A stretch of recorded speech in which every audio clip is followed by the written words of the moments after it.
I'm sure if we all had a collective understanding of the Federal Reserve, the major banks, and our governments and how they run, we would probably overthrow that. There's probably some going on that we don't agree with, but it's like, yo, the Monday night game is on. Like, what are we talking about right now? Yeah. Dork.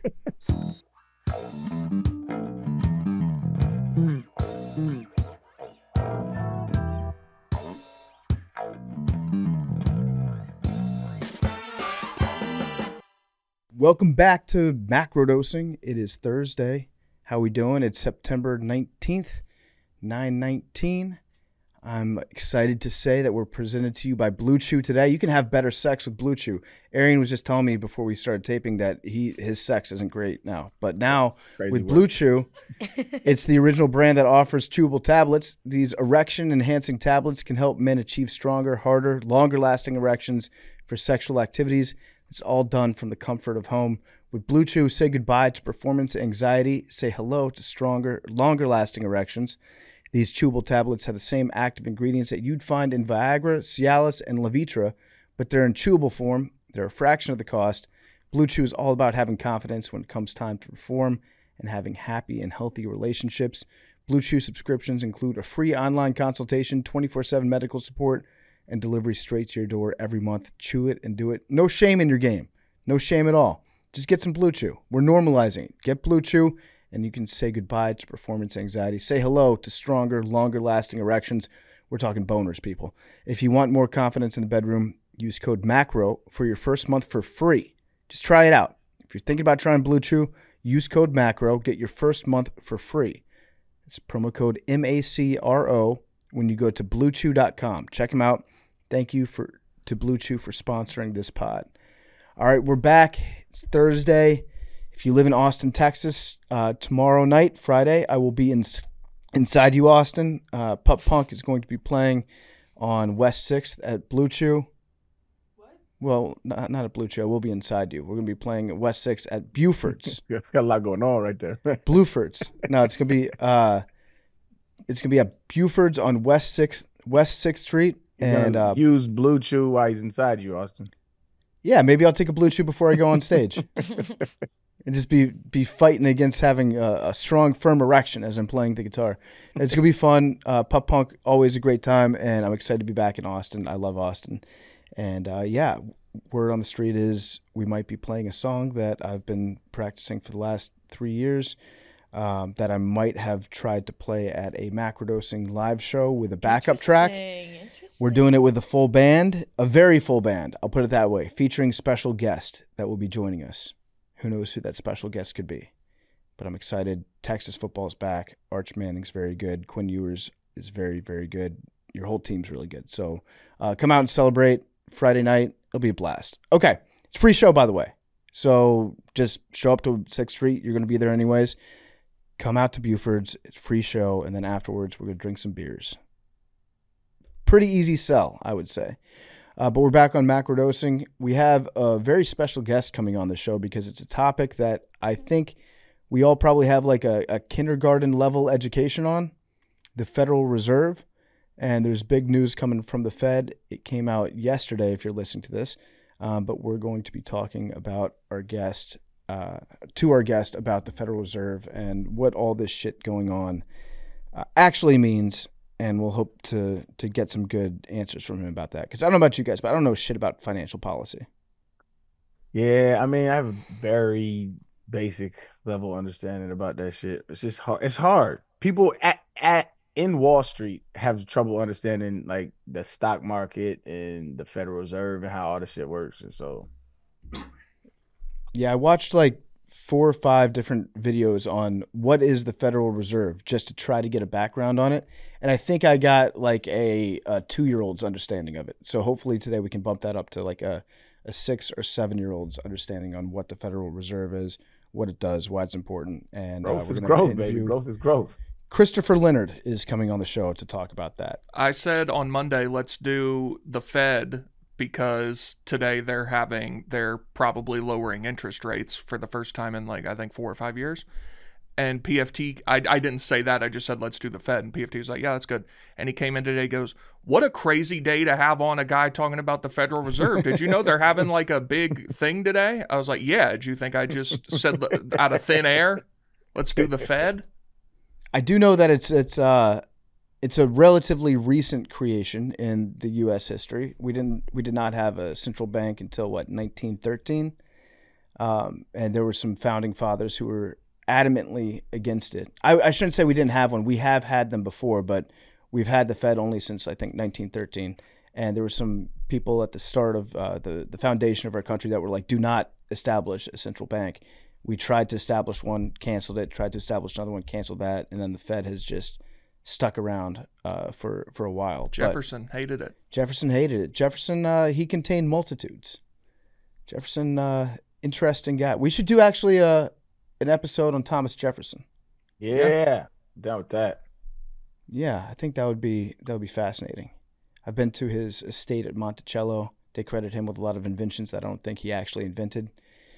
So yeah, we can do something with him. Like what? Well, he had an elevator in his house, and I think they credit him with the invention of the elevator, maybe. A dumbwaiter, I believe that was him too. He just took like other ideas and kind of repurposed them. It was like, I'm an inventor. And they're like, congrats, Thomas Jefferson. You were a genius. Do you know the 3 things Thomas Jefferson wanted written on his gravestone? I do know founder of the University of Virginia. Correct. Because they will tell you all about it if you spend any time in Charlottesville. I don't know the other 2. Author of the Declaration of Independence. Okay, pretty good. And author of the Statute of Virginia for Religious Freedom. All right. Good for him. He didn't want president on it. Good for him. He also wrote Notes on the State of Virginia, which is one of the most wildly racist documents that you'll ever read in your entire life. Crazy stuff. Oh, you go with the woke shit again. I mean, I've read it. I read it in college, and it's wild to think that Thomas Jefferson. It was like black people smell bad. It's wild to think that white men in the 1700s were racist. No, but just to what a see wild like notion. To see how over the top it was shocking to me. I would imagine everyone in the 18th century smelled very bad. Yeah, exactly. And guess what? What black people do you think Thomas Jefferson spent most of his time around? Slaves. Possibly his own slaves. Was he working them in the fields for 12 to 14 hours a day? Mm-hmm. And then now he has the audacity to be like, they don't smell particularly good. Anyways, yeah, he contains multitudes. So yeah, that would be a good episode to do. But there's a lot of stuff in the news that I would like to get to today. Yeah, there's a bunch of shit going on, man. Yeah, I did read a story yesterday that it's now thought that people in the 1800s, 1700s, 1600s, maybe even 1500s did cocaine. Did you guys read that? No. Mm-mm.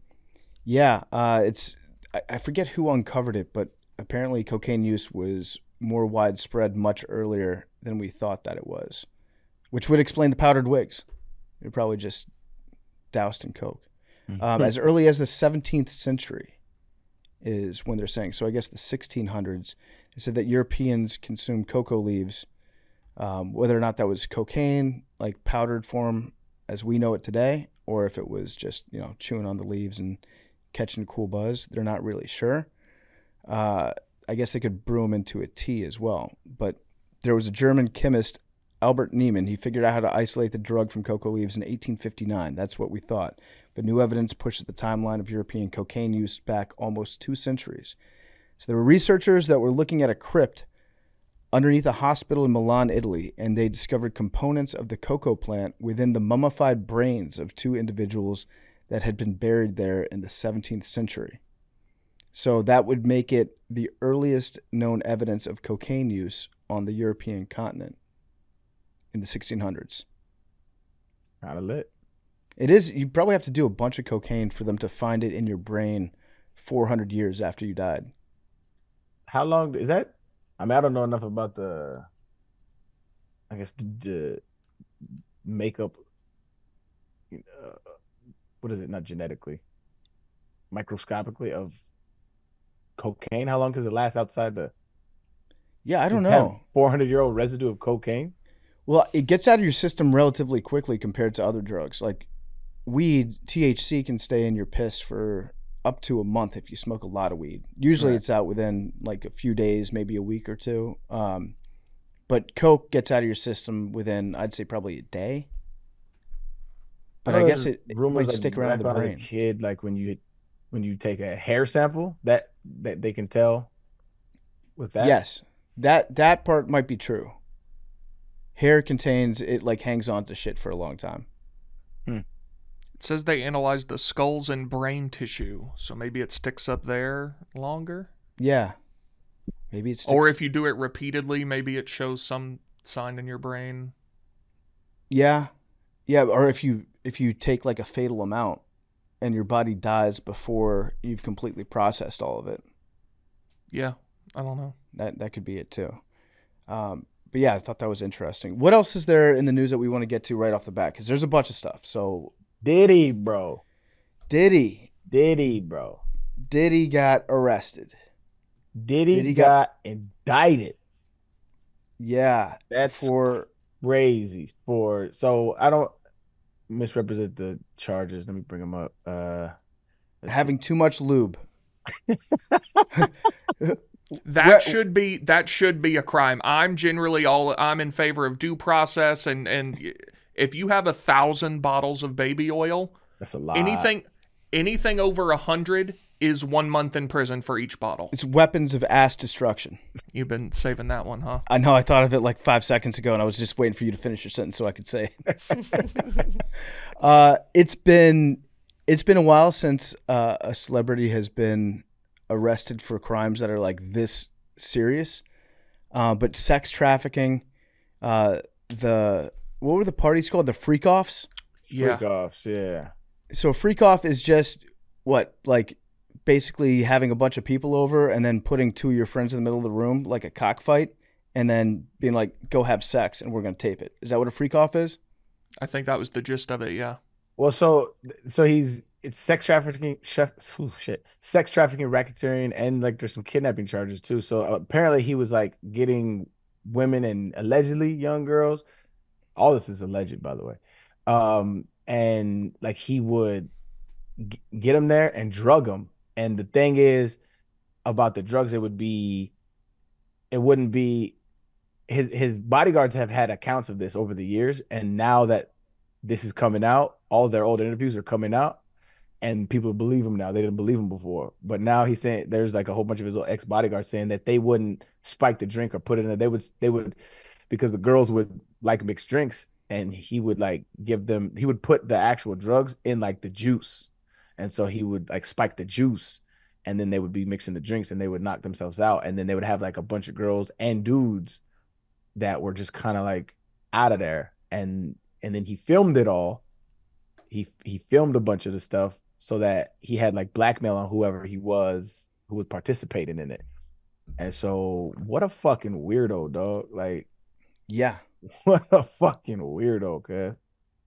Yeah. And now people are speculating that he might have been working with intelligence, because it is similar to what Epstein did, which is get powerful people drunk, drugged up, put them in situations where they're going to be compromised, and then film everything and then hang on to the evidence. So I don't know if it's like, if anything's going to come out about him ever working with a government agency, but I do think that we're going to get some names. I think this one's going to be a little bit different from the Epstein situation, where we haven't gotten as many names and some of the evidence like went missing and stuff. I feel like with that case, the people that Epstein was going after were some of the most powerful people in terms of government, in terms of finance. I think Diddy probably has more dirt on very powerful people in the entertainment industry. Right. And that might not have the levels of power that can get to places to make evidence disappear or to like cover up their actual names on things. So we might get some names out of this, but yeah, Diddy's a bad guy. Yeah. Horrible. Bad guy. Horrible. And he was in Central Park like 4 hours before he got arrested. Was he? Just I hanging saw a out, video, yeah. enjoying his last seconds of fresh air. How can he just go to Central Park without people being like, is that fucking Diddy? Yeah. Wild. So racketeering this was an operation. This was like highly organized. Yeah, he going down. Yeah, the feds don't fuck around. Yeah, Fed. What is their prosecution rate? It's like 90-some%, ain't it? Yeah, it's high 90s. Yeah. So it's up there, bro. I wonder if we're gonna find out that he killed Biggie. Man, they seized all his electronics too, so we have to sort through all that and wait for discovery. Yeah, I wonder how far back can you go? Like, I'm sure that Diddy had beepers and pagers back in How you you know send a the how you mid to send late 90s. you send a page? Like, what kind of information can you send through a pager, bro? I don't I, know. I remember how to Bomb. send. I remember how to You send. can. I remember how to send "Go to Hell." I remember that one. Did Yeah. y'all have pagers? I never had a pager. Let's see, it was 7734 space 2 space. Yeah, 06 or 6. Yeah, 06. Yeah, And you just flip it upside down. Go to hell. Yeah, like the calculator. Just send boobies. Boobs. Yeah. I don't know that I've ever how does a pager work? Damn. Okay, so it was not for children, but we had them. But it's like for doctors and shit. Like, so, and a lot of doctors still carry pages, don't they? Yeah, I think Yeah. if they're on call, technically. Yeah. So it's a number that you call, and then when you call the number, it allows you to press like a code. So like a lot of people had like, okay, I'm number 17. And when you get the page, oh, number 17 is Arian. So I go to a pay phone or another phone and hit you up like, yo, what's up? You know what I mean? Or a number where you from. And so it's basically, yeah, it's just an alert with, it was the first version of text messaging, wasn't it? Kind of, yeah. Yeah. But so you couldn't say anything. You would just send a little code that let somebody know, hey, you need to call me. Yeah, well, people got you. Yeah, you got through, like, you could have like codes of like, okay, this number means this phrase. You know what I'm saying? So it was like, yeah, very early version of text messaging and communication to the public. Or you would just send your phone number to the pager. So they look down at their hip and they hold their pager up and it says your phone number on there. Then they go to a phone and they dial that phone number in and call you back. Got it. Doctors and drug dealers. Those were the two early clients of pagers. Yep. Also, were people just walking around with quarters back in the day if they needed to use a payphone? Yeah. Yep. Loose change. Just had Yep. quarters all the time? Yep. Mm-hmm. Loose change was a Interesting. big deal, actually, Kept that thing on you. Love that. because it Yeah. wasn't just payphones. It was like vending machines, everything. Loose change. Yeah, money used to be a big deal, son. Vending machines used to be all cash until what, like 10 years ago? Yeah, pretty recently. Mm-hmm. And then I remember it was after it was an inconvenience Yeah. that you had to have cash. And then that's crazy. payphones. A quarter or two could get you you could get you a drink and some chips. Like now, it's like what, like $2.50. some shit, but like $3 in that bitch, and you might get Yeah. a Powerade or something. Yep. Yeah, owning vending machines seems like a cool job to have. That guy DJ Burns from Mhm. NC State, he owned a couple vending machines. But I know some guys that was like their, I don't want to say full-time job, but it was their full-time side hustle where they'd make a good amount of money. They'd own like 10 vending machines in town. They'd drive around with a bunch of chips that they bought at Costco, a bunch of sodas, just restock. Where do you think the best place to own a vending machine is? Ooh, that's a good question. I would say, like a gym, like right outside of a gym, like of a local. People go outside. Like a park. Yeah, like a park gym, something like that, where people. Yeah. you know, I was thinking car dealership. That's not a bad one. What that's about complimentary? Nah, that's hell no. If I'm buying a car, like give me a Sprite. I know the one my parents went to had like a free popcorn machine. That's what I'm Just saying. a bunch Yeah, of like, popcorn. I'm about to drop 20,000-30,000 racks on a car, but you better give me something to drink. Yeah, you can always ask them. They usually Or work on like your- a repair shop. repair shop's a good That would one. make sense. That would make more Sit in the sense. waiting room, kill time, Yeah. have a Coke. What about a high school? I feel like a high school is a great Yeah, location Yeah. because like kids just want to do something extra sometimes. Do you think those are owned like by the school district though? Or somebody The school district might have like a preferred vendor that you have to qualify to be contracted out? contracted out. Yeah, I can't Low- see like school district employees doing that. Low key, snacks and stuff like that in high school and middle school, that's like commissary, low-key. Like it's like Yeah. it's like it's a little bit like social currency. Like shit, you got a Sprite. It's different than the juice boxes, man. You know, it's a Yeah. little social currency that you can get a little bit extra. School might be the move, actually. Yeah. Where'd you get that Sprite from? They don't sell Yeah, those in the cafeteria. yeah, And I man. know that a lot of school districts now don't let you sell like full sugar sodas. Ours were all Coke Zero and everything. I got a mellow yellow zero, not every morning, but a lot. That's Michelle Obama right there. Yeah. I heard, so when I was in high school, there was the regular lunch line that had, chicken nugget day or taco day or whatever. But then there was a line that was like really good shit. And it was like individual Red Baron pizzas, and like they had these things called chicken pretzels. They were just chicken tenders, but they were in the shape of a pretzel. They were amazing. All sorts of stuff. And I heard they got rid of that recently. It's gone. Well, how'd you qualify for the enhanced lunch program? Well, you could just choose. Just one was more expensive? Yeah. Wow. I don't like that.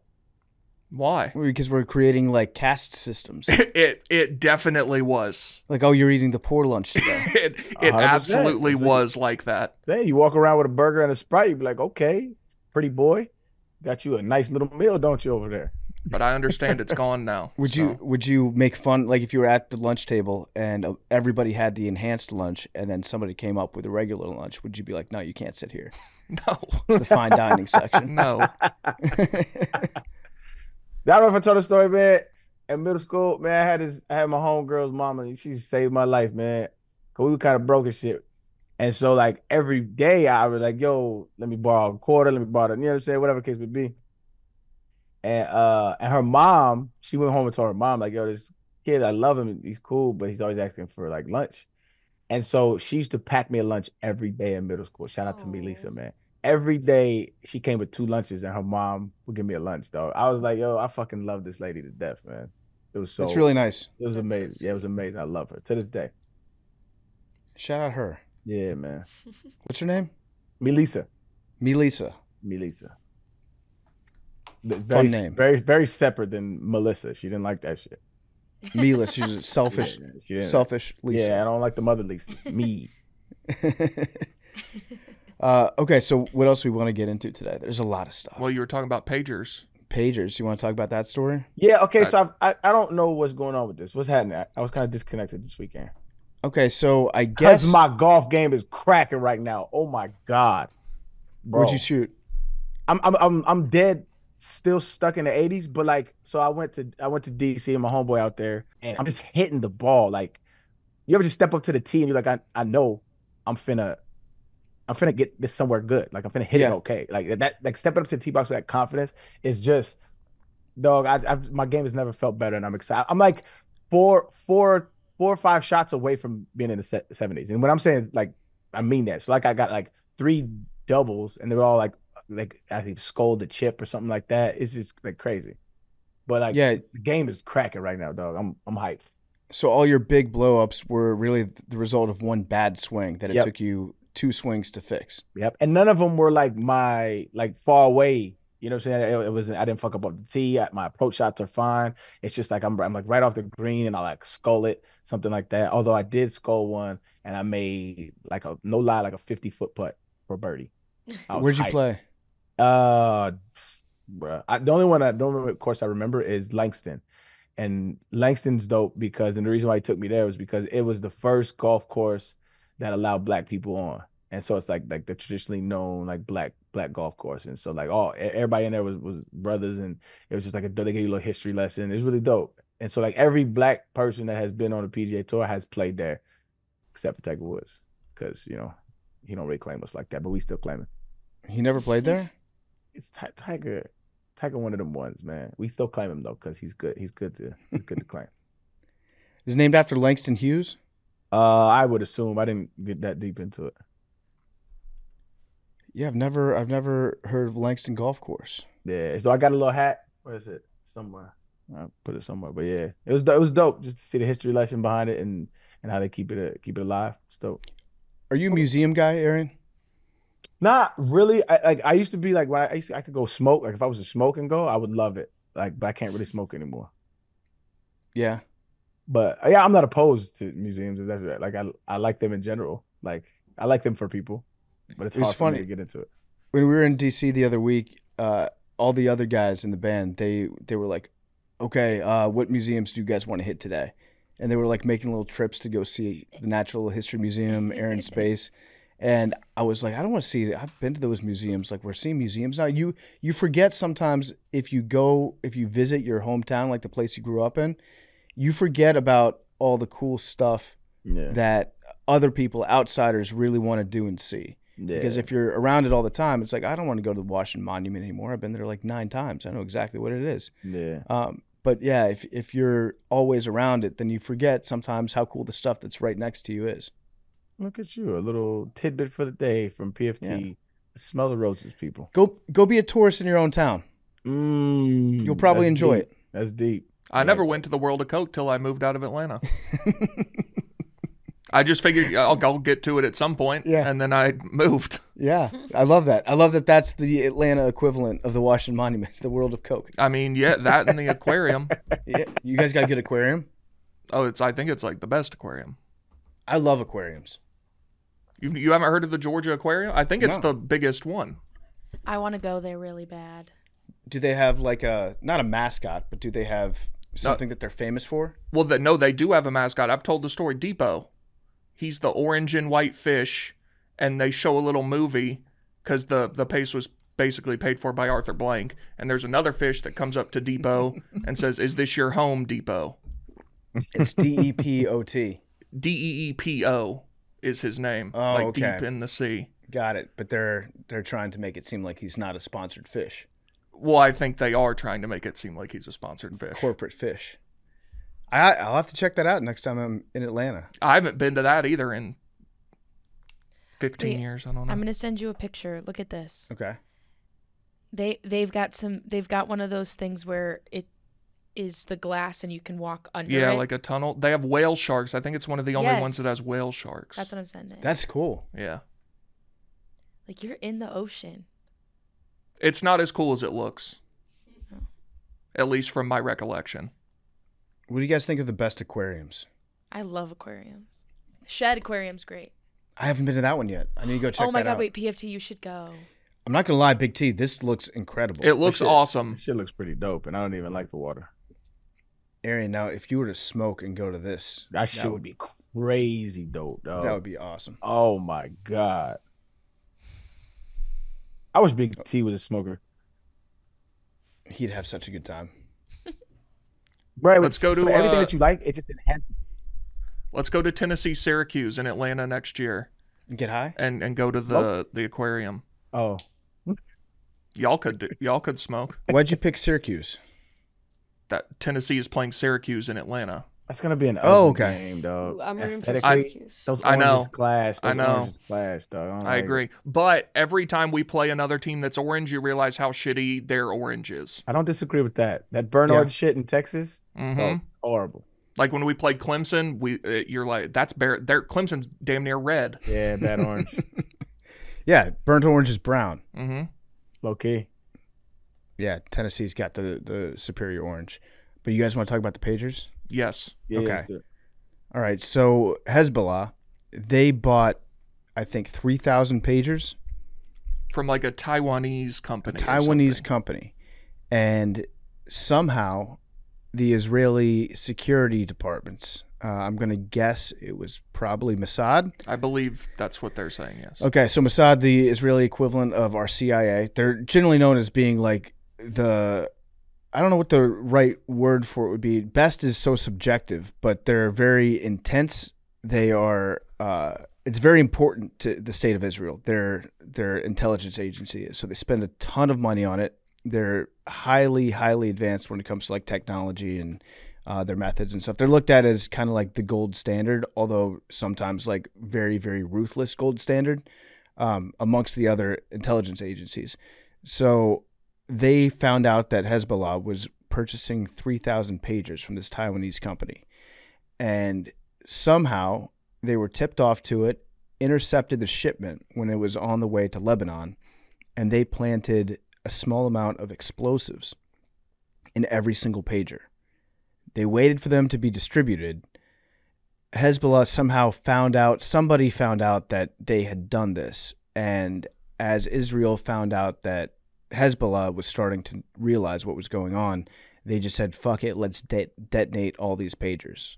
I guess they were waiting for the right time, and I guess the timeline got moved up a little bit because they were afraid it was going to be uncovered. So in Lebanon yesterday, there were 3,000 simultaneous explosions of these pagers. And you've seen some of the security videos of people like in a grocery store, and there's just a small bomb that goes off on their hips. So I think over 1,000 people are injured. 10 people died? That number's probably going to go up a little bit. 12 or something, I think I saw, yeah. That number will probably go up because there are likely some people that are in the hospital that won't be able to survive. But crazy intelligence operation that they pulled off. And apparently today, it looks like right now, there are walkie-talkies that are exploding. Yeah, so think of the psychological effect that has where you're like, I can't trust any of my communication devices anymore. How are we going to get in touch with each other? I can't wait for like the movie on this to come out. Now, I'm sure there was some collateral damage, people that were not Hezbollah members that were like hanging out next to them or in a public space next to them that might have gotten injured. So you have to think like, okay, is the blowback going to be worth it? How many civilians are going to get killed? So it's not like you just took out 3,000 terrorists with these explosions. You probably did some damage to people that were completely innocent too. But still a crazy logistical operation to pull off. I'm looking at a video right now. It looks like they're saying it's a funeral for 4 people who died yesterday. And then there's another explosion, which they're saying is now they're doing walkie-talkies. So walkie-talkies are blowing up. Seems that way. You can't trust anything if you're a Hezbollah member now. Like you got to throw away all your shit. Yeah, I mean, hate to see it. So did it only kill Hezbollah members, or was it? Well, they're presumably the only ones who had the Hezbollah pagers, but like there were a couple that exploded like in public, and I think some other people got hit, but I think that was pretty few. Yeah, I don't have to look deeper into this. It's fucking stupid. So it was a small explosive. So if you were like in a supermarket and your thing went off, if there were people that were standing next to you, they would definitely be hit by it, but it's not like it was going to take out the entire store. It was like localized to probably, I don't know, 10 feet, 15 feet around you. So it goes off on your hip. I imagine that a lot of people's asses and dicks got blown off by the location of these pagers. Probably a few like femoral arteries that were hit too, in your abdomen. But yeah, that would be pretty scary if you were just going shopping and somebody's beeper exploded next to you. So yeah, it wasn't just civilians, or it wasn't just Hezbollah that was hit by it. There were definitely civilians, but definitely targeting Hezbollah members too. Oh shit! I was looking at some of these videos. Jeez, pretty wild, right? Man, that shit's insane, dog. And it said they detonated it by sending a message to the pagers. Yeah. I don't understand how that fucking works. So I guess when they put the explosives in the pagers, they program them, when you get this code, it will detonate. That's crazy. It is crazy, right? It's somehow like archaic technology, but like crazy technology to be able to do that. Yeah, I wonder if the technology was, when the pager receives this text, then it limits whatever safety measures it has in place in terms of like battery overheating. And so as the battery overheats, then it activates the explosive charge. It seems like it was very spontaneous though. It does. People's cell phones have blown up though, if the battery loses its cooling ability. Like, you remember Samsung Galaxies for a while, you couldn't fly on a plane with them. How can they assure, okay, so how can they assure, I guess, that it was only Hezbollah members that got these specific devices? If they were, because Hezbollah ordered the shipment of those pagers from the company in Taiwan, and Israel like intercepted the shipment that was going straight to Hezbollah. So presumably they were the only people that would have them. So Hezbollah, to be clear, is a separate organization. Like, do they do any other, I don't know, aspect of mass garnering of any other products? It's just only for their organization. I guess so. I guess I don't know how their procurement process works, but they probably were doing a giant order to distribute amongst their members to have like a closed circuit like line of communication that only they could receive and send. And somehow the Taiwanese company had some form of communication with Mossad and let them know, hey, this person that you're monitoring, they just placed this giant order. And then Israel went in there and they're like, okay, we're gonna fit them with some C4 or whatever it was. So if you look at Hezbollah's Wikipedia page, if you want to be very confused about who Hezbollah is, look at their list of allies and their list of opponents. Because their opponents are Al-Qaeda, ISIS is an opponent of Hezbollah, and their allies include Iran, North Korea, Russia, and I believe Hamas and the Wagner Group, which is the mercenary group in Russia. But correct me if I'm wrong, they're opposed to ISIS and Al-Qaeda because they are further, like, they are more extremist. That's a good question. I don't know how anybody could be more extremist than ISIS. This is a good question to ask Brace. We should ask Brace. Like, why? What's the beef? Man, I miss Brace, man. What Brace up to? Yeah, we'll get Brace back on, and we'll have him sort this out because I'm sure he encountered Hezbollah when he was overseas fighting. So yeah, they're bad guys, but I think that you can ask the question, like, did good people get injured by this detonation? The problem becomes like, how do you specifically target individuals within like a big society like Lebanon? And I think that small explosives on a pager is as precise as you can get with like a mass attack like this. I guess I could take a guess, but I mean, shit, that whole region's conflict is very colluded. So like, what is all right, diluted. What is the specific beef with Israel and Hezbollah? Like, do we know for sure?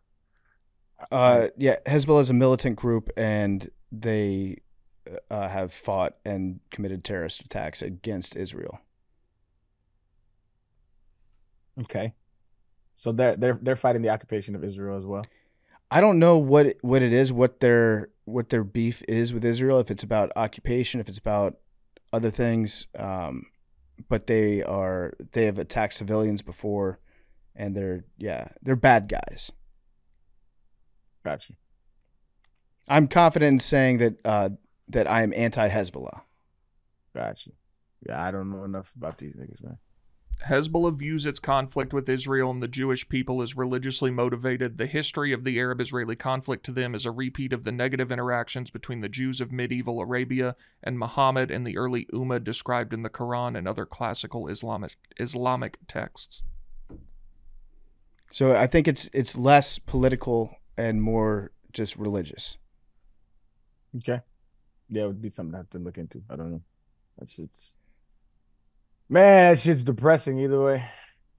Yeah, so I mean, you do have to think, like, what if one of our enemies has some sort of connection with like an electronics manufacturing company? Like, the fact that this can happen. Or if there was wild. a country that hated us where every single thing we use was made. Yes, hypothetically. Yeah, I actually hadn't put that together till right now. That's not good. China. Well, no, I'm the one that said it. I know. I'm Yeah. saying until right now I hadn't considered that possibility. Yeah. I knew who I was talking about. I like to think that there's more supply chain security that we have than Hezbollah would have, but it does make you think. Yeah. Is there one item that you would, I guess, if you order 1,000 bottles of lube, in every pallet of lube, if somebody's purchasing that as a single unit, there should be a small explosive in the middle of it? That seems relatively fair. Yeah. If it's an individual. Yes. If there's some business that, I mean, hell, if it's an individual that's buying that, yes, that's fair. Okay. What else do we want to get into today? Well, I mean, along those same lines, interestingly enough, did y'all hear about that story about how there's a couple right-wing dudes that inadvertently got paid by Russia?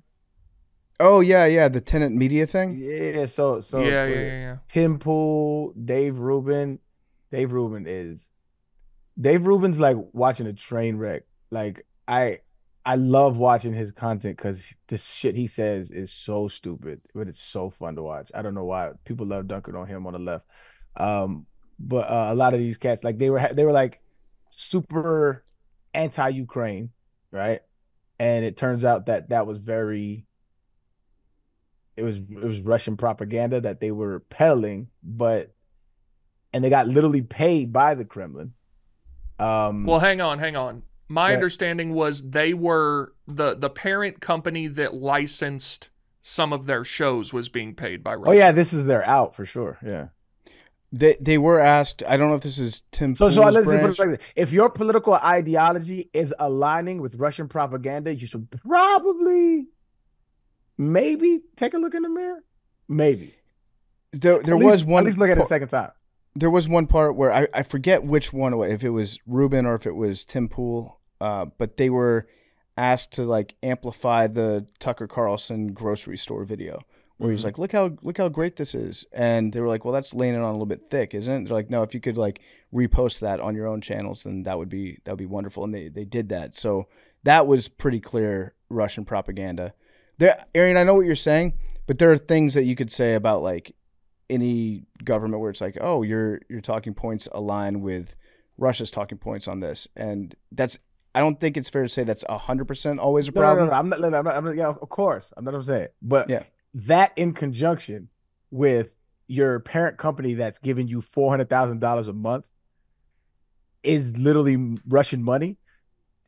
Those are, I mean, it's sure correlation does not equal causation, but it's kind of convenient. That's all. I mean, let's let the dust settle, but that's very interesting to say the least.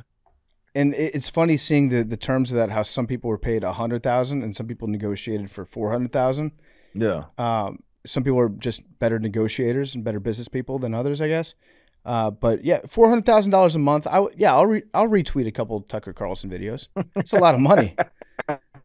It's a lot of money for pressing a button.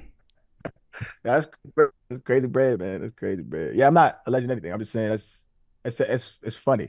It's funny, man. So they said the money was coming from a funder named, what was it, Gregorius? Edward Gregorius or something like that.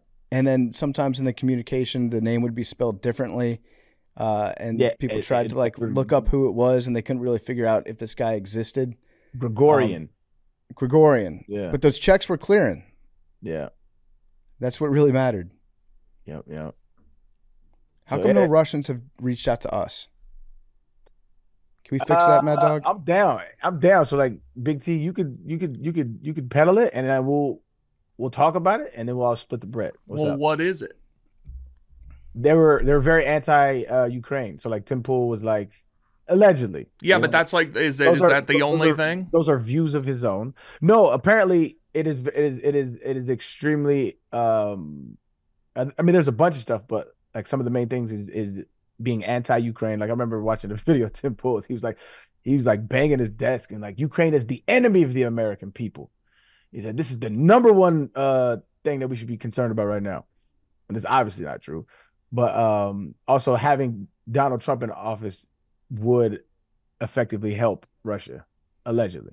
And it's like so peddling stuff like that, I guess, helps them. I don't know. Like I said, all this is alleged. It's in the indictment. I guess they're sorting out all the details. We'll wait till it comes out.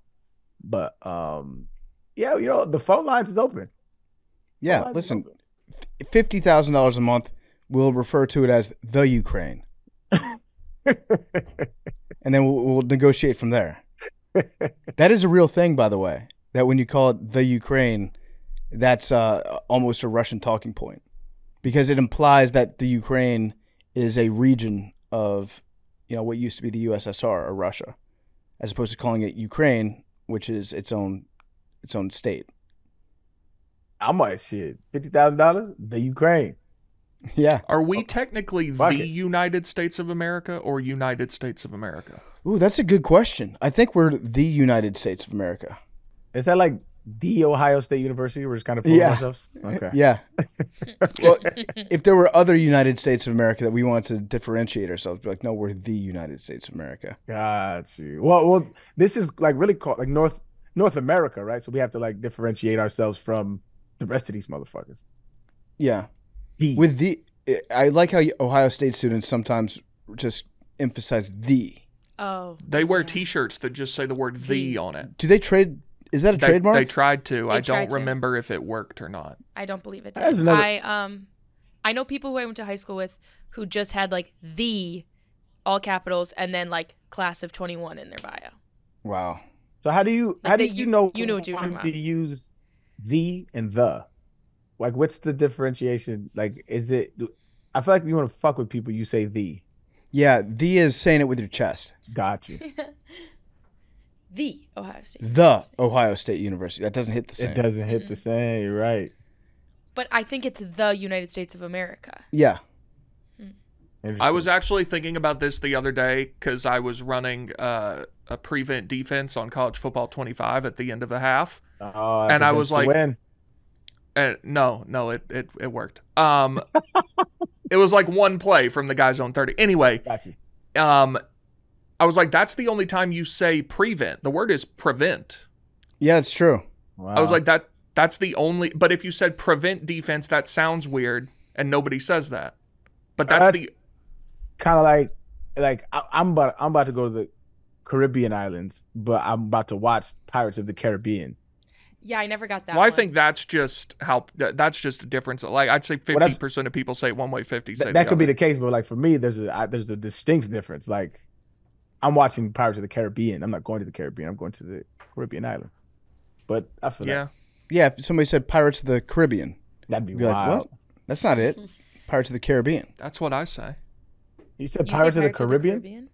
Yeah, but I would also say going to the Caribbean. Like I just say it the same all the time. That's a mark of a strong brain. You're not letting Hollywood influence how you say words. I guess, yeah. Good for you. When people abbreviate the Ohio State University as the lowercase t and then the uppercase OSU, I hate Yeah. why don't you make it uppercase T? If it means if it means enough to you to include the letter T, why is it a second class letter to the others? If you're gonna use a hard E, why aren't you capitalizing the T? Yeah, it should be capital T and then lowercase OSU if you're really about that the life. Mhm. You're really about the life. Yeah. Mhm. If you're gonna put the on a shirt and put nothing else, like own up to it. Yeah. Make it a capital letter. Now that's a way that Ukraine can take that back. Just start calling yourself the Ukraine. They start throwing up the U like Miami. Yeah. The U's back. Big T sent along in his notes for today's show a very funny thing that's happening right now in college football Twitter. The University of California, they play FSU this weekend, right? Mm-hmm. In Tallahassee. They are just shit posting a bunch of very woke memes at Florida State fans and in various forms of the media.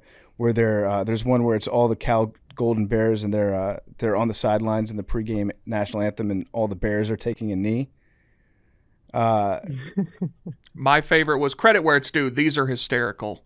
My favorite is it's a rainbow, like you know how Tennessee does the checkerboard. It's the crowd at Florida State and it's a rainbow and it says FSU's announced a stripe out this Saturday versus Cal. Check your row number. 60s Marxist red, 50s orange, 40s they them yellow, 30s capitalism is a crime green, 20s Atlantic Coast blue, and 0 through 19 open border purple. How did this start? Am I missing some of the background? They're just Cal apparently has a really good Twitter fan base and they're solid this year. They're actually pretty good. So now they're playing Florida State and they're owning them with memes. So when my mom was on the message boards back, we went to go. This shit runs deep actually. We went to go play at Cal's 2007 or something like that. And they were having kind of this battle on those message boards. And one of the funny ones that my mom told me that I remember was like, I heard y'all you Vol fans are coming to Cal this week. Just remember to brush tooth before you come. It was witty back then. This was pretty good too. This is from Rich Lyon's Stan account, and they've just taken a map of Tallahassee and renamed it Callahassee, and changed all their school names. Like Brownsville Preparatory is now Karl Marx Preparatory Academy. They call it Project Decolonized Tallahassee. They've got what is this? Pineview Elementary School is now LGBT View Elementary School. The Frank Hartsfield Elementary School is now Alex Morgan Elementary School. And yeah, it's funny. I love this. This is one of my favorites. The Cal Bear taking people's guns. People of Tallahassee, Cal's woke enforcement unit is taking your guns this weekend. You must place all firearms in our rainbow bins conveniently located throughout campus. Your guns will be confiscated and destroyed for your safety. And it's an AI like Big Bear wearing a shirt that says woke enforcement. And they're all these AI images. They're so funny. Somebody should Photoshop the depressed FSU fan and have his mustache be yellow and blue like the Ukraine flag. That's good. That would be a good one too. The Tallahassee that's top tier right there. But there's hundreds of these, and they're all hilarious. And credit where it's due. Cal, good fan base. Yeah, I love the idea because they played against Auburn the other week and they beat Auburn. Auburn on the road. So I think they're 3-0. Having a bunch of like California liberals rolling into Auburn, Alabama, and tailgating with like smoked salmon and cream cheese, and just be like, "This is what real football looks like, Alabama." And this is their first ACC game, and they have a chance to beat one of the biggest brands in the conference, make them 0-4. I have a take, though. I think Auburn's done. Like close it down? As a powerhouse football team. I think they're done. But they'll always do, they're down right now. Here's why, though. I'm just looking towards the future. It will always be about recruiting, right? And enticing. So unless they start dropping crazy bags, well, they will. But there's nothing there's nothing appealing about Auburn. They don't really have history like that. It's not in Alabama, right? There's nothing that draws people to Auburn. Like they're sponsored by Under Armour. Like that's not like a very wavy, sports brand for kids. Like it's just not like nothing about it is appealing. They got cool uniforms. Like there's nothing drawing kids to Auburn, and they've been shit for what, over 20 years now. When's the last time they're good? No. They were in the national championship game 10 years ago. That's 10 years ago. A long time. And then 3 years before that. Wait. They should have won. That was Cam Newton, right? No. Cam Newton was in it in 2010 when they won. They beat Oregon. Yeah. And then 3 years later, they played Florida State in the title game and went up with 20 seconds left and ended up losing. It's a take. It might be wrong, but I just don't see them bouncing back from this one. Well, they're crazy, and they will always do whatever it takes. They made up a rumor about their last coach having sex with a university employee to get him fired. That's crazy. They're to get Hugh Freeze, who it doesn't look like is going to do that much, but they're crazy people. They'll find a way to get. I don't know. It's all cyclical. They're looking like a Mississippi State to me right now. They're not that bad. Mississippi State is. Did you see what they did last weekend? No, what did they do? They lost 41-17 to Toledo. Damn. They're another level of bad. That's tough. Mississippi State is what you're describing Auburn as. Nobody wants to go there. No, but that's what I'm saying. I think that's what Auburn's gonna downgrade into. Auburn will always have a peaks. We'll see. Just remember I said it. I love Cal this weekend though. +2. I took a money line. I like that. They're gonna win. Florida State seems cursed right now. Until the guy eats the dog shit. Eat the dog shit, dude. They could go 2-10. Where are we at with that guy? Off the map. Nobody knows. That's crazy. I hope they don't win a game until he does it. I do too. Teach you a valuable lesson. Yeah. What's more concerning to me is now people are going out of their way to make these types of statements about their teams after seeing what's happened to this Florida State guy. Like, he's being shamed, but he's still kind of famous in a weird internet way. Now people are like, I want that for me. So I'll just say that I'll cut my own nuts off. Yeah, but I think once the first one, nobody's going to care anymore. Yeah, I agree. But people are still trying, which is very strange. It's what the internet does. Just eat the dog poop, dude. But yeah, in a shocking turn of events, I'm rooting for the Wokes this weekend because they're funny. They're funny. And also just to see FSU lose. Big T, there was another story that you sent over, how 3 young Americans ended up in the middle of a coup attempt in the Congo and facing the death penalty. Yeah, they're killing them. They're going to die? So I believe we talked about this briefly when this happened months ago. Yeah. Is this the same group? So it was those Americans, the football players. Yeah. Yeah. They were like high school football teammates who went over to the Congo because the dad of one of them was going to pay him like $100,000 or something. Mm-hmm. And he was trying to overthrow the president of the Congo, I guess. And the dad got killed. Yeah, the son dad got died. captured. The son and his high school teammate, and there's a third American who I'm not sure how he relates, but they got arrested, and yesterday they got sentenced to death in the Congo. Not what you want. When is that going to happen? I'm not sure. I can't imagine that there's a big, like, long legal process that gets drawn out once you're sentenced to death there. Probably not. They tend to take care of that immediately. How does our State Department not take care of this? I feel like we could call the Congo and be like, hey, you're not doing that. You would think so. I don't know. Like, maybe I'm overestimating our power, but what's U.S. policy when it comes to, like, if you go to another country and you break a law? I mean, they let the North Korean kid die. Yeah, that's true. So what if somebody came to the United States, tried to orchestrate a coup? But Brittany Griner, we traded a terrorist, so I don't know. So I think it depends on your standing. But so if somebody came to the United States, tried to kill the president, was arrested, was unsuccessful, and then we hang on to them, and then Democratic Republic of the Congo is like, hey, we're going to need our guy back. I mean, maybe this is naive of me. I feel like it doesn't work the same. It doesn't. We have way more power. Like, right. What are you going to do, Congo? You're right. It does feel like if we really wanted this guy back, we could make him come back. I would think so, but maybe not. Maybe they just don't care. I don't know. I mean, now, to be fair, if you go to another country and try to kill the president, it's on you.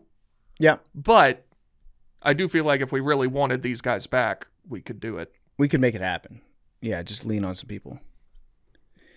You guys want to get into the Fed talk? Down. Dude, maybe we missed it unless y'all hit it. The dude, Alan Lichtman, who has successfully predicted the last 10 presidents. He made his prediction. Oh, okay. So it's like the groundhog. It's the groundhog. Okay. And what's his name? Alan Lichtman. Alan Lichtman. Alan Lichtman. What does Alan Lichtman say about this election? He said Kamala gonna win. Sorry, Big T. I'm resigned to that. He's 10 out of 10. 10 out of 10 is kind of crazy work. But so the way he does it is pretty. It's not like he just don't pick randomly. He like waits. He like checks. Like he studies all the polls. Studies social fabric of the country. He has his process, and he seems to think that she's gonna win. So does he have like a level of confidence, or is it just where I think it's gonna be Kamala? I think it was a binary. Just binary. Yeah. He didn't say like I'm saying Kamala and I'm 90% sure. So he's like, this is why. He has like so this is what he said. So here's this thing. He has Professor Lichtman's, is it Lightman or Lichtman's? I don't know. 13 keys to the White House. So he said party mandate, party contest, incumbency, third party, short-term economy, long-term economy, policy change, social unrest, scandal, foreign policy failure, foreign policy success, incumbent charisma, challenger charisma. So he has this like little formula where he adds all this shit together, checks all these boxes, and he's like really confident. Interesting. 10 out of 10. Interesting. There's another trend out there, and it involves my beloved Washington Commanders franchise. Oh, I got to take about this before you do. Okay. Because I was in D.C. this weekend, right? Yep. And this I understand how this could be problematic. And I get how it could be problematic. So I'm in DC this weekend. And I walk by and I see a Washington Redskins cup, like Yep. an old cup. And hey yo, I miss the Redskins. I miss the name. I miss the uniform. It was better. This Washington Commander shit sucks. It It's sucks. horrible. So I understand it. People Yeah. have adverse, and if you are part of the native community, if you have problems with it, I understand it's problematic. I get it. You know what I'm saying? I get it. I get it. But from a football fan's perspective, when you turn on it, da-dun, da-da-dun, and you see a Redskins versus Cowboys in deep steel blue, like that shit Yep. hits different on a rainy Sunday afternoon. I've never had that feeling. Yeah. I saw this cup. This cup brought back like this nostalgic. You ever seen Ratatouille when he smells Ratatouille, when he takes a bite and it brings him back to his mom's Yeah. kitchen, cooking in it. That's what it felt like, though. I saw Sean Taylor running around this motherfucker. I saw who is it? Daryl Green. Yeah. Oh, come on, man. Come on, man. Yeah, man. Yeah. Listen, I agree with you 100%. And it's funny you said that because I had the same moment last week. I was watching, there was like an NFL throwback account that tweeted out a video of a Redskins game. I think it was from like the early to mid 2010. So it was actually relatively recently. And it did make me feel so different. It was like, this has history behind it. Mhm. The giant W on the side of her head as the Commanders doesn't mean shit. You don't get any sort of good feeling from that at all. And I'm with you. Like if a Native American told me, and I have spoken with Native Americans that have said, like, I find this to be offensive and demeaning that you call yourselves the Redskins. And I'm not going to tell that person, well, here's why you shouldn't be offended. You know, like here's that tweet though. Let me tell you why it's not offensive. Yeah, exactly. The guy that's wearing the Chief Wahoo face paint and all that. And then there's some people that are saying the only reason it was changed was because of woke white people. That's not true at all. The people that have been fighting for the last 25, 30 years before we changed the name, it was Native American groups that were filing lawsuit after lawsuit trying to take it to the Supreme Court against Dan Snyder and against the team. And then it got to a point where even the minority investors in the Redskins told Dan Snyder, if you don't change the name, we're not going to give you any more money. And then Dan Snyder, who had said previously, I will never change the name, put the word never in all caps if you want to. He changed his mind because he was going to lose money. So that's the real history of why it got changed. It wasn't because of like woke white people being like, oh, I'm offended by this. There were a lot of white people that were like, it's an offensive name, but that's not at all why the reason got changed, right, or why the name got changed. But the logo itself, the logo is just so much better. And I thought, I don't know, if a Native American person tells me it's an offensive logo, I'll listen to him. But from what I know about the logo, it was a respectful portrait of an actual Native American chief that, you know, wasn't like a cartoon character like Chief Wahoo. Right. It was a little bit different from that. It does make you feel different about it. It does bring back that nostalgia. And for most people, when they think of the word Redskins and that logo, they think of football. They think of a football team that means something to them, that used to mean something to them. And I don't think anybody, at least in the modern era, ever used it as like a derogatory thing. But if you look up the history of the word Redskins and see how it has been used in the past, it was 100% a racist term. I'm not saying that you're racist if you rooted for or liked the name Washington Redskins. You know, I say, and this is why I have cognitive dissonance, because on the one hand, yeah, bro, that shit is fucking racist. Absolutely. It's crazy just to have a team named Redskins. That's crazy. But I didn't grow up with that intent behind it, right? So that intent was not on my heart when I was watching football. It was just, I think of it like I think of the Cowboys or the Eagles. It's in that same vein. But on the other hand, you know, I could see that. You know what I'm saying? And so I understand it. I understand why we had to pivot, and I understand me reliving that nostalgia is probably a little problematic. I probably have some internal, you know, shit going on that I don't shame myself for it. But like, nah, dog, watching Sean Taylor run around in that bitch, knocking niggas out with that logo on. Yeah, bro. Yeah. Yeah. I miss it. Yeah. I do too. Yeah. The new name stinks. That shit's horrible. Honestly, I like the football team better. I was kind of lit. Football team is better than no name at all is better than Commanders. Yes. Commanders is a shitty name. It's a shitty logo. The big W is stupid. Yeah. I'm still gonna wear it. I'm gonna support it, but it's, shout out. Yeah, it's you're stupid. fans. Yeah, it's all good. For what it's worth, a 2016 Washington Post poll found that 90% of Native Americans said they were not offended by the name. So I've looked into a lot of the polls too. A lot of the polls were done based on self-identified Native Americans.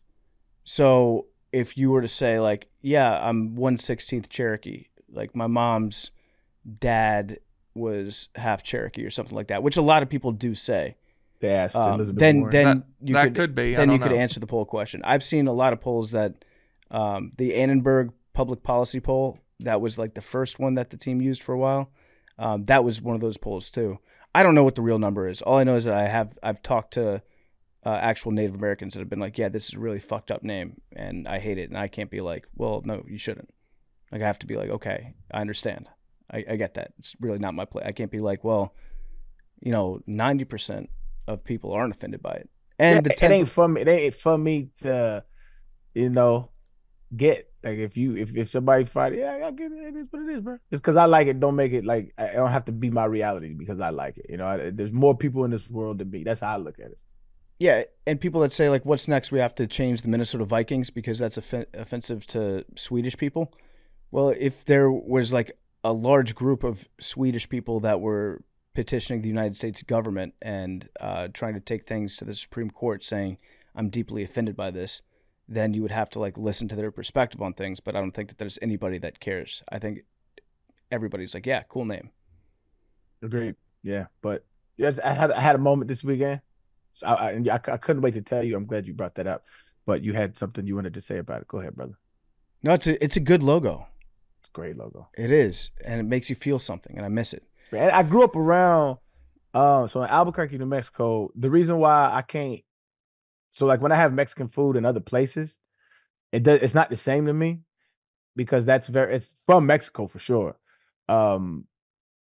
Like in California, for instance, right? California and people in California and Texas always argue who has the better Mexican food, Texas or California. And I'm always like, it's kind of both ass in my opinion. And I've lived in both places. But the reason why I feel like that is because I grew up in Albuquerque, New Mexico, and Albuquerque, New Mexico is very unique because it has a high population of Mexican folks, but also it's, and so I grew around a lot of Indians as well. I'm sorry, Native Americans. I grew up around a lot of them, and their cuisine infused with Mexican cuisine is some of the best food I've ever had in my life. On top of like the Hatch green chili that I think I've talked about it before, but they have like Hatch green chili, and so that native influence with Mexican influence, it's just unreal food that when you go to Albuquerque, you just won't get an experience like that anywhere else. And so, but yeah, I grew up around a lot. I grew up around the Navajo tribe, and so like it's very like they're very proud. You know what I'm saying? They used to have these things called powwows. Yep. And they used to have them at with the pit. The New Mexico Lobos. Yeah. So the basketball team, it's pretty good. They'll find themselves in a tournament every now and then. They gave us something to root for when we was younger. But they used to have these big gathering of the nations is what they called it. So people from all like four corners would come and they would like do tribal dances and dress up in their shit. And it was a really dope cultural experience from somebody who wasn't a part of that culture. It was really dope. Yeah, it's delicious food. Oh yeah, I love it. I love New Mexican food. But the Redskins thing I was going to bring up has to do with the election. So there's something called the Redskins rule.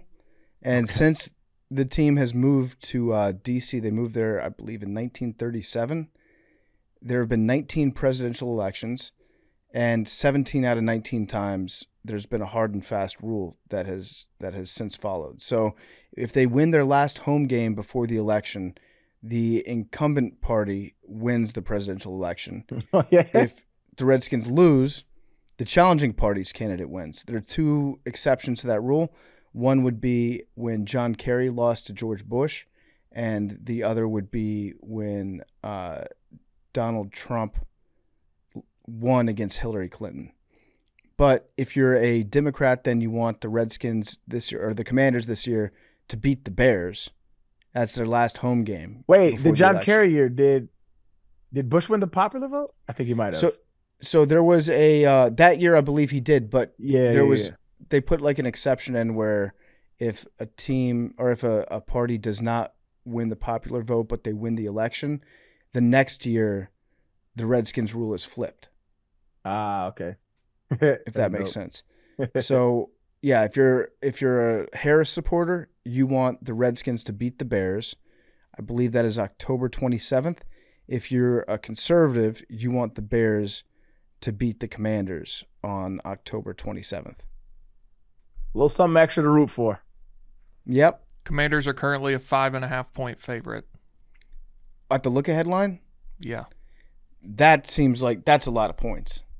It does seem like a lot. We should not be 5.5-point favorites against anybody.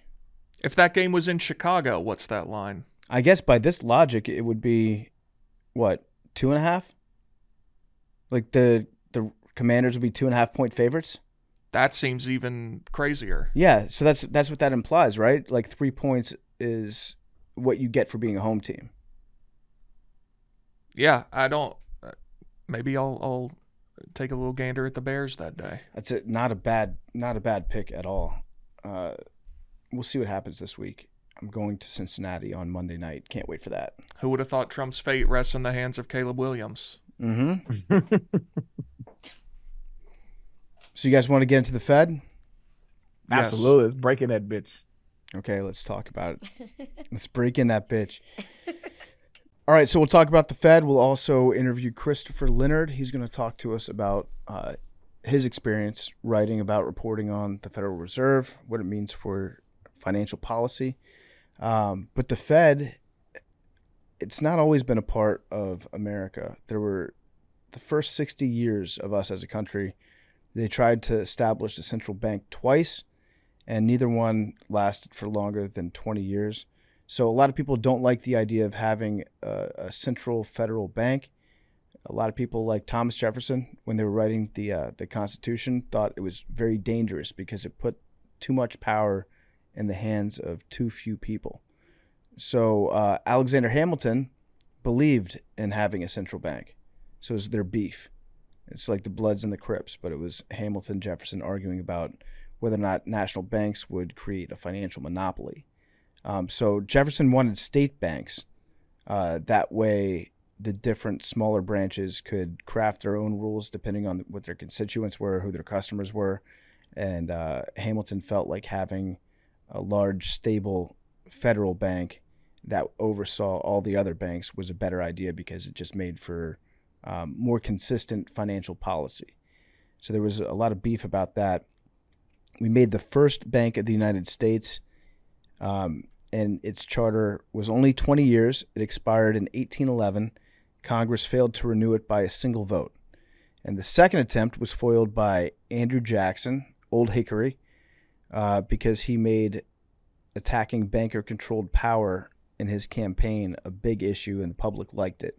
So its charter expired in 1836. For the rest of the 1800s, the first part of the 20th century, there was a lot of financial instability. There were bank runs. When people would hear about one bank being in trouble, they'd go to their bank and try to withdraw all their money in case the instability spread to their bank. And not having a central financial institution was kind of exacerbating or increasing the panics and things like that. There were cash crunches. There were financial panics.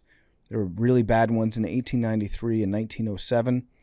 And the lack of dependable credit stunted growth in many sectors. Currency stability measures like the National Banking Act of 1863 did some good, but more was needed. There was a growing consensus among all Americans that a central banking authority was needed to ensure a healthy banking system. So how did they establish the Fed? Well, in 1910, it was a small group of politicians and businessmen. They had a secret meeting on Jekyll Island, which sounds like the most ominous, supervillain type meeting ever, right? Like something in a cartoon. It's like, yeah, let's meet together on Jekyll Island and figure out what this federal policy is going to be. It's a nice little beach. Yeah, so that's Georgia, right? Mm-hmm. Georgia, I feel like, has underrated beach towns. Nah, it's not really. Just keep going to Florida. Okay, just keep going. Yeah, South. you're so close. You don't like Savannah? That's not really a beach, but I've never actually been to Savannah. oh, Everybody dude, I say that place is a little gem. you would love Savannah. Great Yeah, food. it's that's way southeast, so I just never made it over there. Yeah, Savannah's a great town. I don't think it has a beach, but it definitely has. It's on the water. It's a nice coastal town. That's where Forrest Gump was filmed, right? Yep. I believe, is that where Paula Deen is from? I know she owns a couple restaurants there. Sounds right. She sounds like she's from Savannah. I love Savannah. They have a sneaky big St. Patrick's Day celebration in Savannah. It's one of the biggest in the United States. You wouldn't think that. So these politicians met on Jekyll Island. It was a secret meeting. It was Rhode Island Senator Nelson Aldrich who invited Top 6 3 members. island name of all time. You like Jekyll Island? Give me your What? other two. I love Bora Bora. That shit sound cracking. Okay. And then give me Turks and Caicos. Well, you got to pick one. I said top 3, nigga. You pick it. I just said top Well, that you just gave your top 4. That's 3. You said Turks and Caicos. Yeah, 1A, 1B, or whatever. 2A, 2B. I thought, honestly, I'll keep it a B. I thought that was one thing. I didn't know. Yes. I'm actually. Is it? I thought it was one place too. So did I. Yeah. It's a country, but it's Turks and Caicos. In fact, I think there's probably more than 2 islands. I think there's a bunch. Yeah. So But it's- that's the it's- name of the country. Yeah. Yes, So it's one thing. but it's not one island. So give me my lick back. I was right. There's a lot of islands. It's not a single island. That's all I'm saying. Wow. Rhode Island probably. Okay, that's why I listen to too much rap. I never actually been. Do they talk about Turks and Caicos? Oh yeah, Turks and Caicos, Ibiza, not Bali? Is it Bali? No, not Bali. Yep. Bali, yeah. Bali? Yeah. Yeah, Bali. Yeah. Not much Bora Bora talk though. White people talk Bora Bora a lot. I feel like Bora Bora was big in like I don't know, old literature, like books and shit that were written from the 1900s. Because it sounded so exotic. It was like, oh, let's go to Bora Bora. It is beautiful, bro. Just type in pictures of Bora Bora, dog. It'll get you going. It'll get you juiced up. Pictures of Is that Bora where Bora. they've got the like overwater bungalows? Yeah. Oh yeah. I've always I wanted think so. one of those. Beautiful, dog. Beautiful place. They used to go there on The Bachelorette all the time. That's like the final destination. Oh, I think it was film. It's filmed there was couples retreat. Oh, might have been. It was filmed on Bora Bora.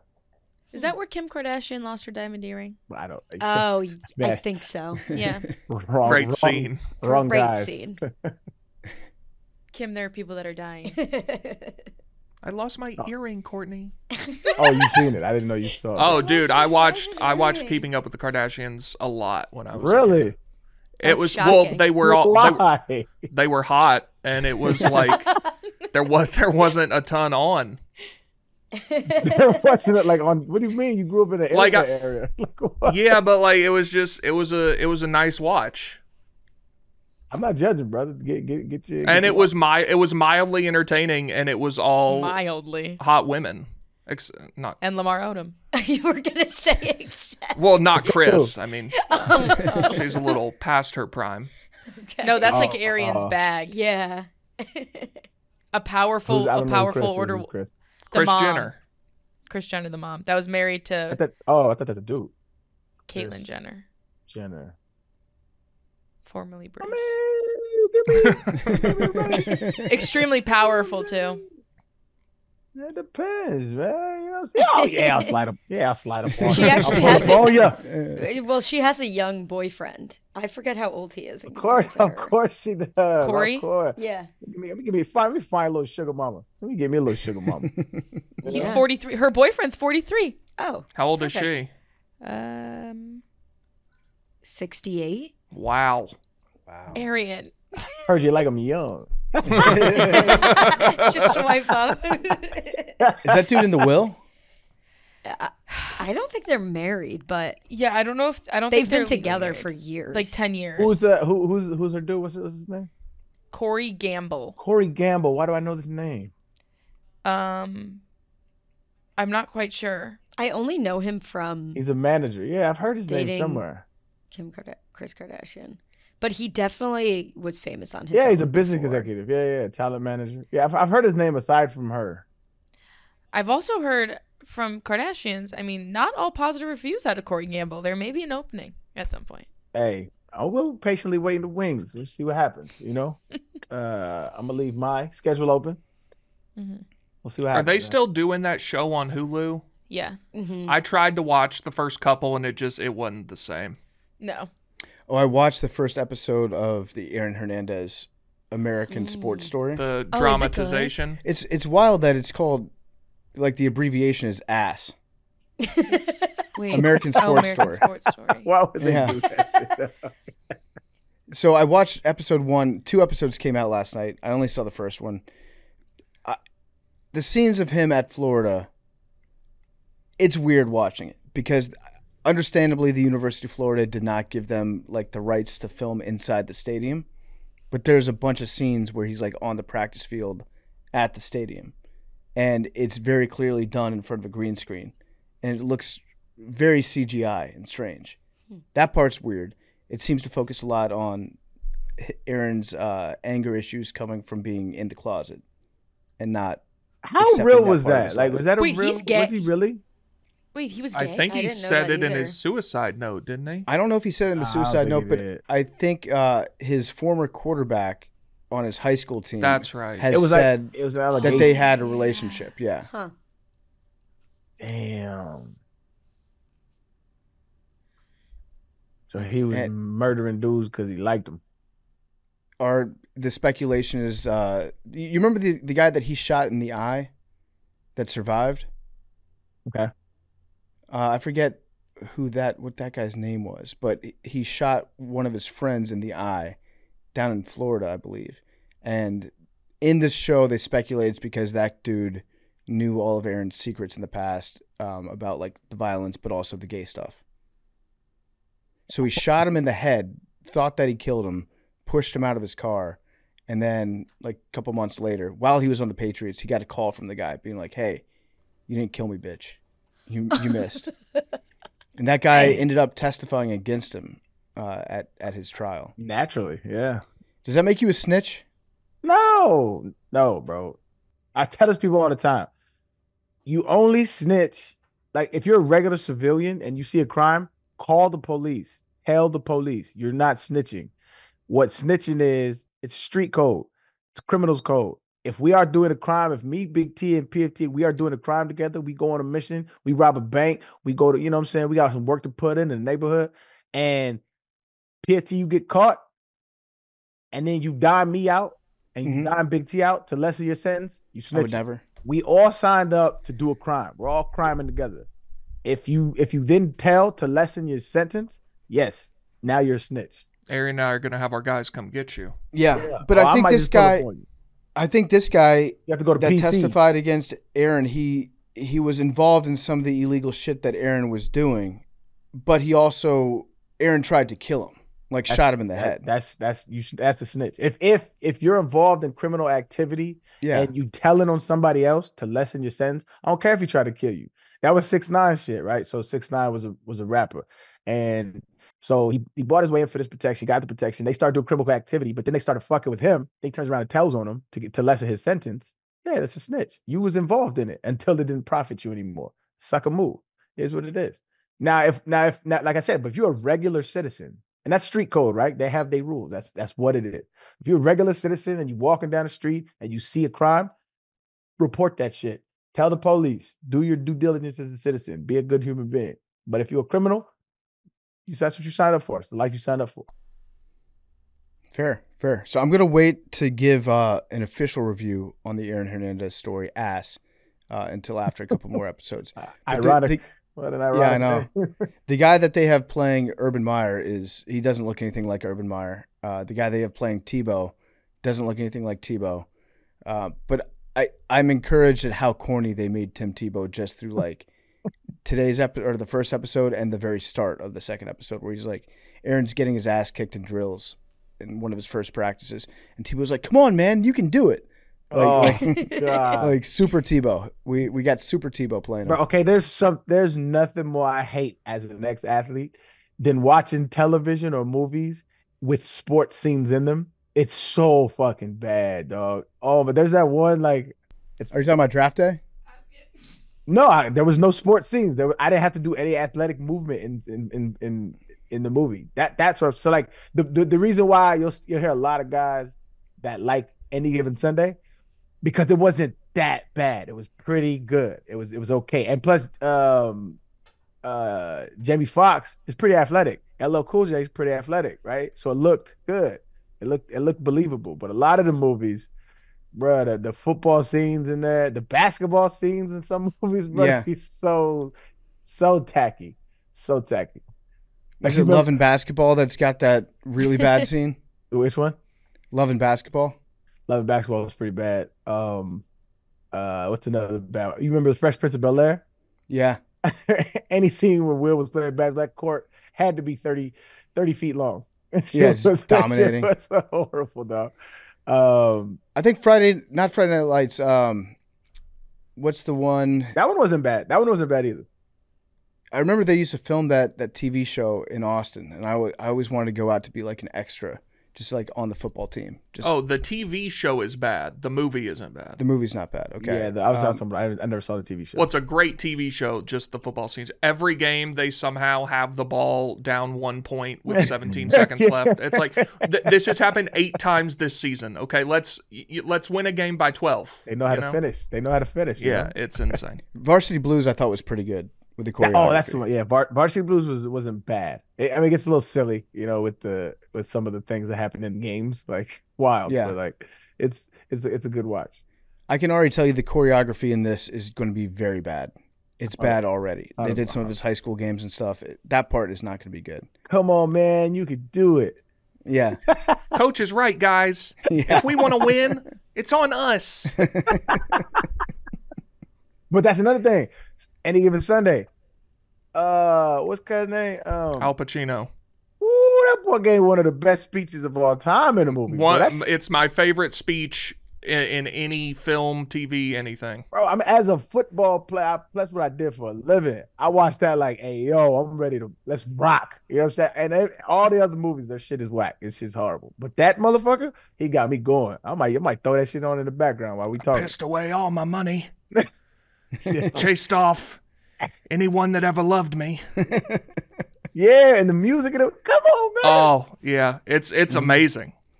You know what I miss about movies like that? When I would watch them as a kid, it would make me want to go outside and play that sport. Like you'd watch Any Given Sunday and be like, let's go play football. The first sport I ever wanted to play was hockey because of Mighty Ducks. Yeah, Mighty Ducks. I took skating lessons and I just couldn't skate. Let's get some inline skates. Let's get a league going in our town. Yeah. The shit that you miss about your childhood, right? It's relived through your kids. You take them to the movies, you take them to go see it, whatever, and when they come out of the movie theater, they're acting like whatever they just saw, and that takes me back every time. You know what I'm saying? We saw Top Gun. They're going out on the parking lot. They're flying around each other. Like it's adorable. All right, so back to the Fed. All right, so we're about to do an interview with Chris Leonard. Chris has written books about the Federal Reserve. He is a journalist. Is he a journalism professor? I know he's got a degree in journalism from Mizzou, but he's a very smart guy when it comes to discussing all this stuff that we're far too dumb to understand at all. But he does a good job of explaining it, an interesting discussion. Okay, we welcome on a very special guest. It's Chris Leonard. Chris, would it be fair to say that you are an expert on the Federal Reserve? Well, I don't know if I'd go that far. I wrote a book about the Fed called The Lords of Easy Money and spent, a hard 4 years reporting on them and interviewed people up and down the institution. But, you start throwing out the word expert and you run into all these like PhD economist types and everything who constantly want to remind me I'm just a reporter. So I guess I'd say I know more about the Fed than probably a healthy person ought to, I guess. Okay, you probably know more about the Fed than 99% of the American public, but the 1% that might know more than you would get very upset with you saying that. Yeah, totally. Perfect. Okay, got it. So we would be in like the bottom of that 99%. I'd say probably like 1%. So maybe you can talk to us like, I was going to say like we're sixth graders, but maybe 6-year-olds. Maybe you can explain it to us from the ground up, because we're dumb, and today is a very, I guess it's an impactful day for the Federal Reserve. So can you just walk us through what the Federal Reserve is, what it does, and why it's important? Yes, fair enough. And I got to be, this is where I started, even as a business journalist. Back in 2016, I met this guy who was an investor who was explaining to me what the Fed had been doing back in the last decade, from like 2008 to 2016 at that point. And it just blew my mind. And I realized I did not understand this institution. So let's rewind it back to the basics. America had a central bank and got rid of a central bank 2 times. We're a country that believes in decentralized power and liberty and all that good stuff.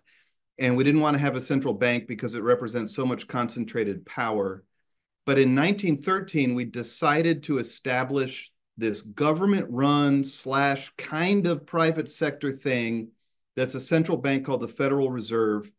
And in essence, we created a central bank. It has an incredibly important job. The Fed's job is to literally create and manage the currency that we call a US dollar. There was not essentially a dollar before we had a Fed. It's fascinating, actually. Like in the late 1800s, there were thousands of currencies in the United States, and it was total chaos. It really was. We had all these financial panics and all the rest of it. So we created this bank that has this like superpower that it can create dollars out of thin air.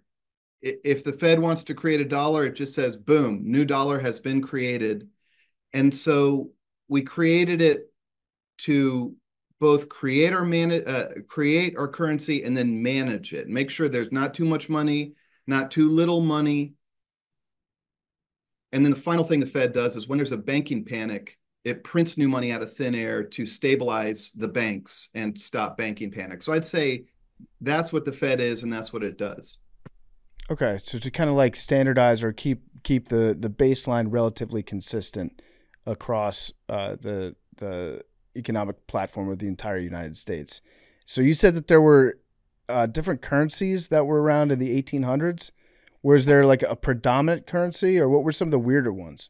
No, it was nuts, man. It was like you'd have a bank in Illinois and then a bank in Portland, Oregon, and each of those banks would issue their own currency based on like the health of how many deposits they had. So if I lived in Illinois and I had a currency of that bank, and I went to Portland and stayed in a hotel, it was almost like a foreign currency exchange. And we had all these little test pilot runs of creating federal notes, but there was not a universal currency across the country. And that's what the Fed created. If you look at the fine print on the bottom of a dollar, it says Federal Reserve note. So it created this consistent currency. And you just kind of mentioned that thing about managing the currency. And here's the way I'd put it. It's like the people who run the Fed are like these engineers in the control room of a nuclear power plant. They want to keep the plant running just hot enough to create energy, but not hot enough to create a meltdown. So in terms of the Fed, what that means is, when the economy starts to slow down, you print more money to heat it up.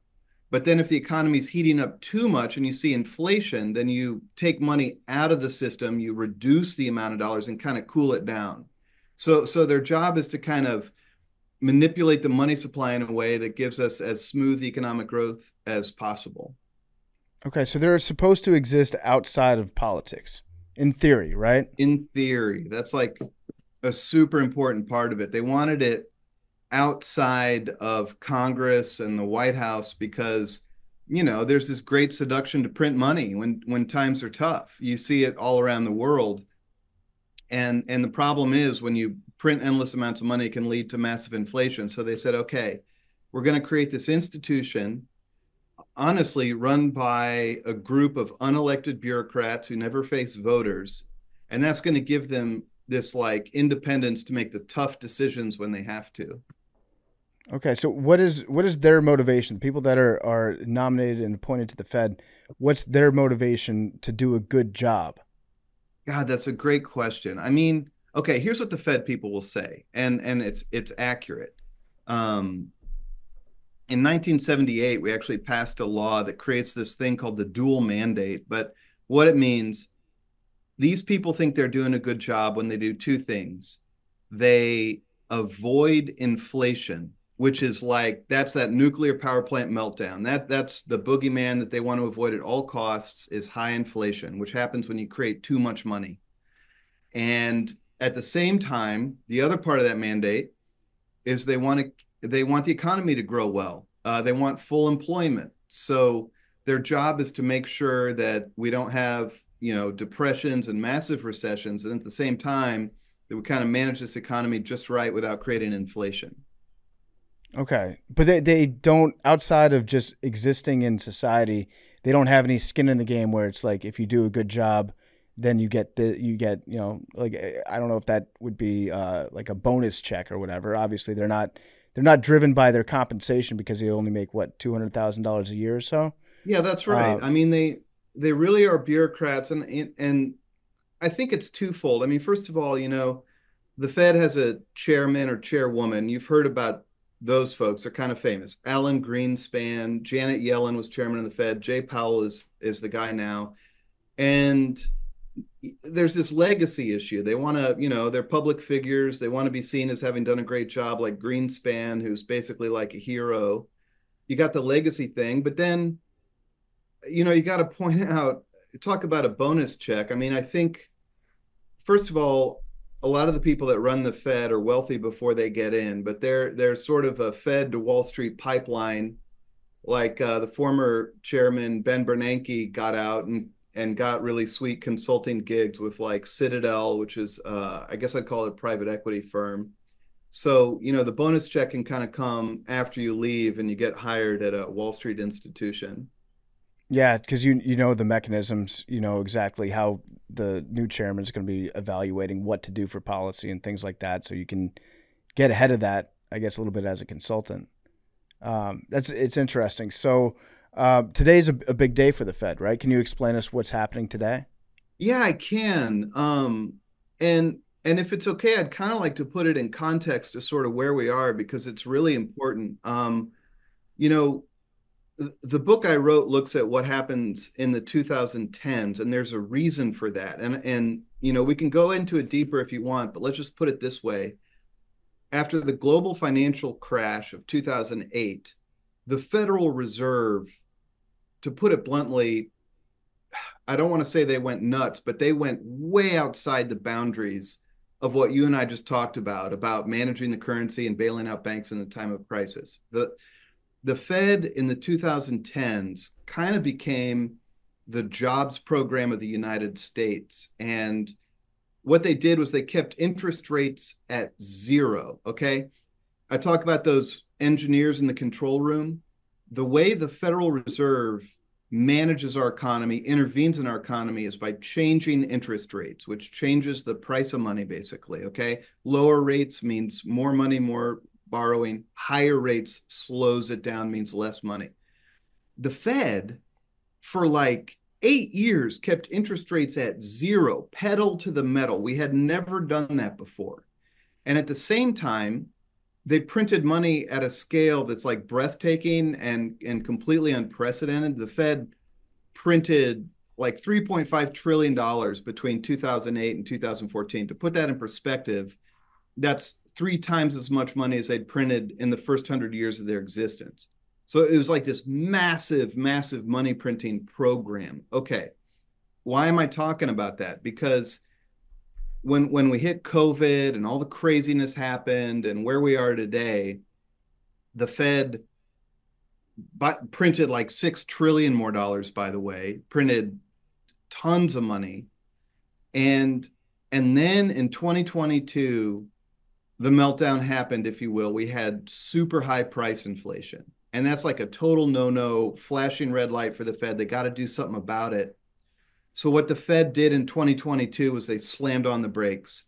They hiked rates from 0, where they'd been for a decade, up to 5%, like in 6 months. It was a crazy slam on the brakes, stop inflation kind of thing. And so that brings us to today. What's going on is that after hiking those rates so high, the Fed is kind of carefully looking around and saying, all right, did the inflation crisis pass? Are we good to start cutting rates again? Can we kind of give some more juice to this economy? And so today the Fed is talking about cutting rates, or like juicing the economy for the first time since 2022, when they slammed on the brakes. Okay. Interesting. Yeah. Big T, what were you going to ask? Yeah. So, well, I have a question about that, I guess, first, and then a more general one. So I saw that generally when they cut rates, it's usually by, I think, 0.25%. But that today, and usually people know what's going to happen, but that today nobody knows what's going to happen, and it could be like 0.5% or something different. Why is there uncertainty as to what they're doing this time when there normally isn't? Yeah, man. It's really important. And if I could give one more piece of background, during that 10 years when rates were at 0 and the Fed was printing all this money, it was like gasoline or rocket fuel for the stock market, for the bond market, for real estate. They were just pumping all this money into the economy. And that raised the price of all this stuff, like houses and stocks and corporate bonds.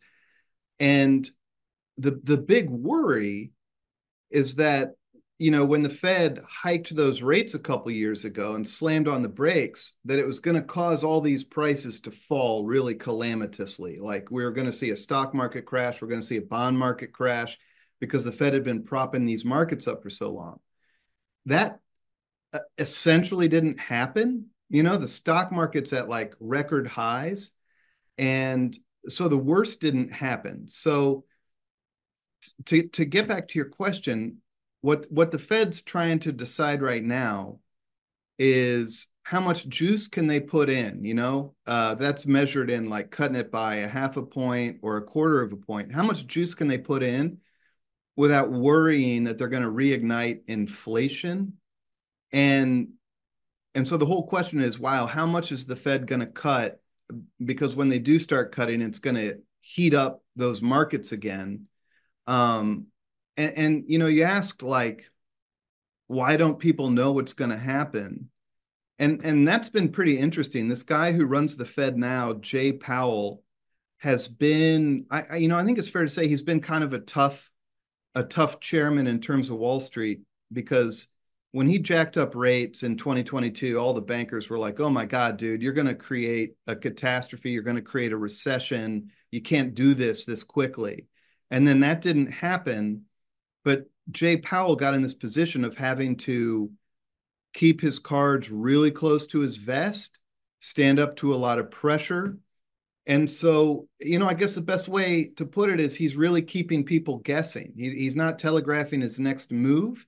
And it's kind of leaving the banking community and Wall Street to wait to see how much they're going to cut right now. And I've also got to, kind of remind that Jay Powell's just the chairman, but there's this committee of 12 voting members that makes these decisions. So like right now, today, they're in a big conference room, having a closed door meeting, trying to figure out how much to cut. I suspect they know how much they're going to cut, and they're just kind of keeping their cards close to their vest, as I said. But there's the potential that they're actually like deciding today how much to do. And again, their worry and their concern, they're trying to do this Goldilocks thing. If we cut too much, it could stoke inflation again, but if we don't cut enough, it could cause those markets to fall. Would you say that the Fed has done a good job historically of fulfilling the mandate? Like, if there were no Federal Reserve, would things have been worse during the Great Depression? Would things have been worse during the 1970s and 1980s and through the housing crisis? Or have they done, by and large, a pretty good job of keeping us stable? Dude, that's a great, huge question. Okay, big picture, when you look at the Fed from 1913 until today, a lot of people would criticize me for this, but I think they've done a pretty good job. Um, people look back at the Depression and say the Depression would have been a lot less severe. I'm talking the one back in the 30s. It would have been a lot less severe if the Fed had done more. And, since World War II,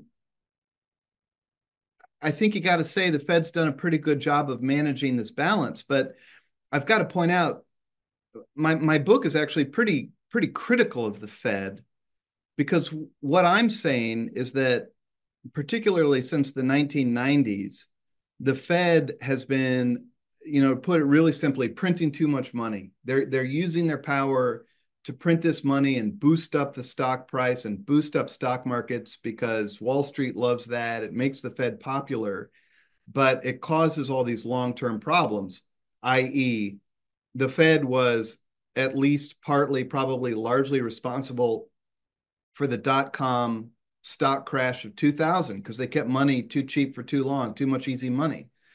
The housing market crash of 2007 is directly tied to what the Fed was doing. They were printing too much money in the 2000s. 2008 is another example of that.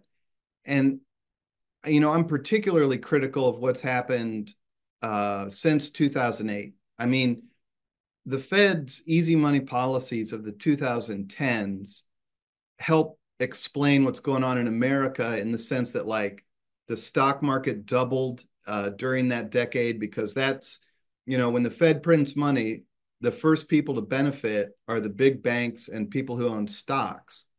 But the rest of the economy during the 2010s was kind of limping sideways. Wages were flat, productivity was flat, overall economic growth was pretty weak by historical standards, even as the Fed was boosting these markets that benefited, frankly, like really rich people. And so you see the gap between rich and poor grow a lot.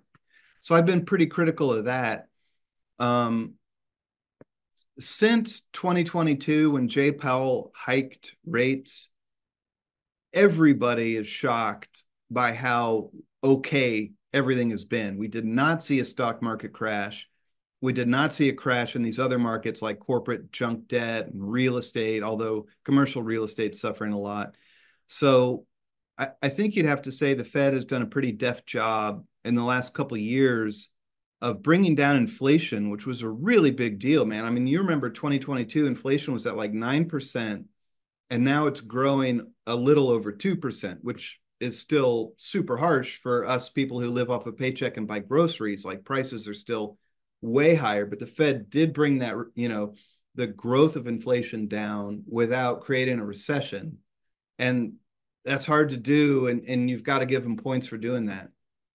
So I have a question about that, because we have an election looming, and a lot of the talk around the rhetoric going back and forth is kind of some policy decisions that may or may not have affected inflation in the way that it did. So you kind of studying this subject in depth. When you're hearing these policy debates go back and forth, i.e., Trump accusing Biden of, and I don't want you to out your political ideologies, but just from your perspective, how much does a partisan piece of legislation affect inflation, and can it, and has it, and I'm pretty sure most people have made up their minds on who they're going to vote for. But let's say there's an independent out there, then that's a sticking issue. Yeah, I want to vote for Biden, but this inflation issue is a serious. I mean, for Kamala, but her administration and the inflation issue is a big deal.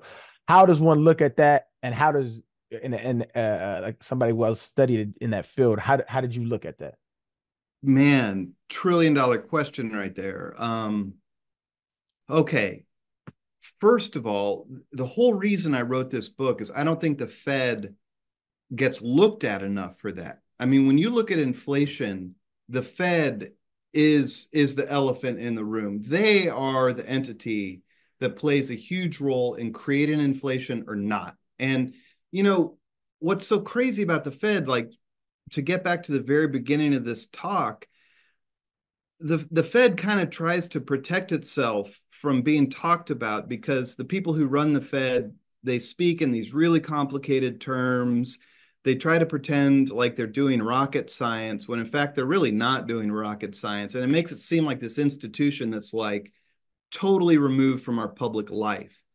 But when you talk about inflation, it is the Fed is largely responsible. Now, I got to say one thing about our current inflation, but before I do, when you look back, the last time we had really severe inflation in this country was the 1970s. And prices were rising by like 12%, 14%. And our government was running around trying to figure out how to stop it. And we were doing all this stuff like price controls and encouraging people not to buy things and all this stuff. The inflation didn't end until the Federal Reserve stopped printing money, basically. The Fed back in the 80s just hiked up interest rates and killed that inflation. And that's like proof positive that when you're talking about inflation, you've got to talk about the Fed. And that what the Fed is doing probably matters a lot more than what Trump is doing or what Biden is doing. Now, I got to add in one thing because, economists right now are really trying to study what we could call the great inflation, although it wasn't as bad as the 70s, but the huge inflation spike of 2022. I mean, that came out of nowhere. The Fed was totally caught off guard. It was enormous. And the Fed played a role. There's just no doubt about it. But the politicians played a role too, because if you remember in COVID, really for the first time since like the 30s and the FDR era, for the first time, the government was pushing tons of money out into the economy through the COVID checks and the checks that went to businesses and the big spending plans like the infrastructure bill and all that. That money contributed to inflation. I've got to point out, this whole like cable news, red team versus blue team thing, both Trump and Biden did those kinds of programs where they were pumping all this money into the thing. And then we've got to acknowledge that a big part of the inflation we're seeing now happened because of the whole disruption and shipping goods around the world from COVID. I mean, that just played a huge role. So really long-winded way of saying the inflation we're seeing now is a complicated mess that was caused by COVID. It was caused by the government's checks going out in the economy, and it was caused by the Fed. But as we sit here and argue over, which candidate do we want in office? Is it Kamala? Is it Trump? We've got to remember to keep talking about this unelected group of people at the Fed who are also playing just an enormous role in it. Yeah, I remember. Yeah, go ahead, Aaron. Well, I kind of had like some follow-ups to that, but that are kind of pivoting, but kind of not. Yeah. Have you heard of MMT? Oh, yeah. Okay, so for those that don't know, it's called modern monetary theory. And I'm not, by far, I'm a layman when it comes to all of this. I've read one book on it. I've talked to Stephanie Kelton privately just because I was interested in it. And so I want to get your take on MMT. And for those that don't know, like long story short, is people that believe and subscribe to the modern monetary theory believe that a government that can print their own money, debt is not an issue. It's actually an asset. And it's a long, complicated reasons as to why, and I'd encourage anybody to look up that hasn't, but I kind of want to get your thought on that, seeing that you study the Fed, and it could get long-winded, but I'm very interested in your thought about MMT. Yeah, it's a great question. First of all, I got to describe this. You talk about a country that can print its own money. And the United States is in this incredibly lucky position because after World War II, we were like the global superpower. And I mean, we wrote the rules, literally, we wrote the rules for world finance. And we made the United States dollar the global, what they call the reserve currency, but it is just the currency of the world. Other central banks use the dollar the same way people used to use gold. And that gave us this ability to do what smaller nations can't do, which is almost like print money with no consequence to a degree. because we're the global reserve currency. And okay, so MMT, it came along. I don't know when Stephanie Kelton first started studying this, but it really became popularized like in the late 2010s, like around 2018, 2019. Right. And the stuff I was looking at goes from really like '08 to 2020. And so MMT didn't play a big role in what I was reporting. And so I've just got to say, like, I'm not an expert on MMT. Sure. I haven't like looked into it super deeply. And again, I don't have a PhD in economics. Honestly, man, here's what really worries me about MMT is that it can work great for years because it's pretty amazing, actually. The United States government can borrow money, and they do it by issuing treasury bonds, which I know is like really sounds wonky or whatever, but the government sells treasury bonds, and what the money from that bonds is the money they get. That's how the government borrows. The Federal Reserve can buy those treasury bonds by printing money. So it's like this circular system where we're printing the money to buy our own debt and creating our debt. And the Fed was doing that at an extraordinary level, particularly during COVID. Like something during some months, like 80% of all U.S. debt was funded by money the Fed was just printing out of nowhere. Mm-hmm. And from my understanding, the modern monetary folks are like, this whole idea of a deficit is an illusion. Like, yeah. It's not really borrowing. We can print it and do this, and there's no worry. But their biggest they say there is a worry. The worry is inflation. But they're basically saying that if the government is in deficit, because if they pay money out, and again, this is very layman's understanding of it, but if they pay money out and it's in circulation, that is the government paying money out. That means, but the money is in the economy and it's stimulating the economy. So a government debt is a societal benefit. That's basically the tenet. I mean, I don't, like I said, I haven't in depth understand it, but like one of the things I didn't understand was one of the axioms of it is tax money. Tax money is, they say taxation is basically incentivizes economies rather than like it's not necessary. The government doesn't need our tax dollars. Like I said, it has a bunch of tentacles to it, but I was just kind of getting your thought of it, given the Fed's role in it. Totally. And I think that's exactly how I understand it is print money, borrow money, put it into the economy, makes the economy grow.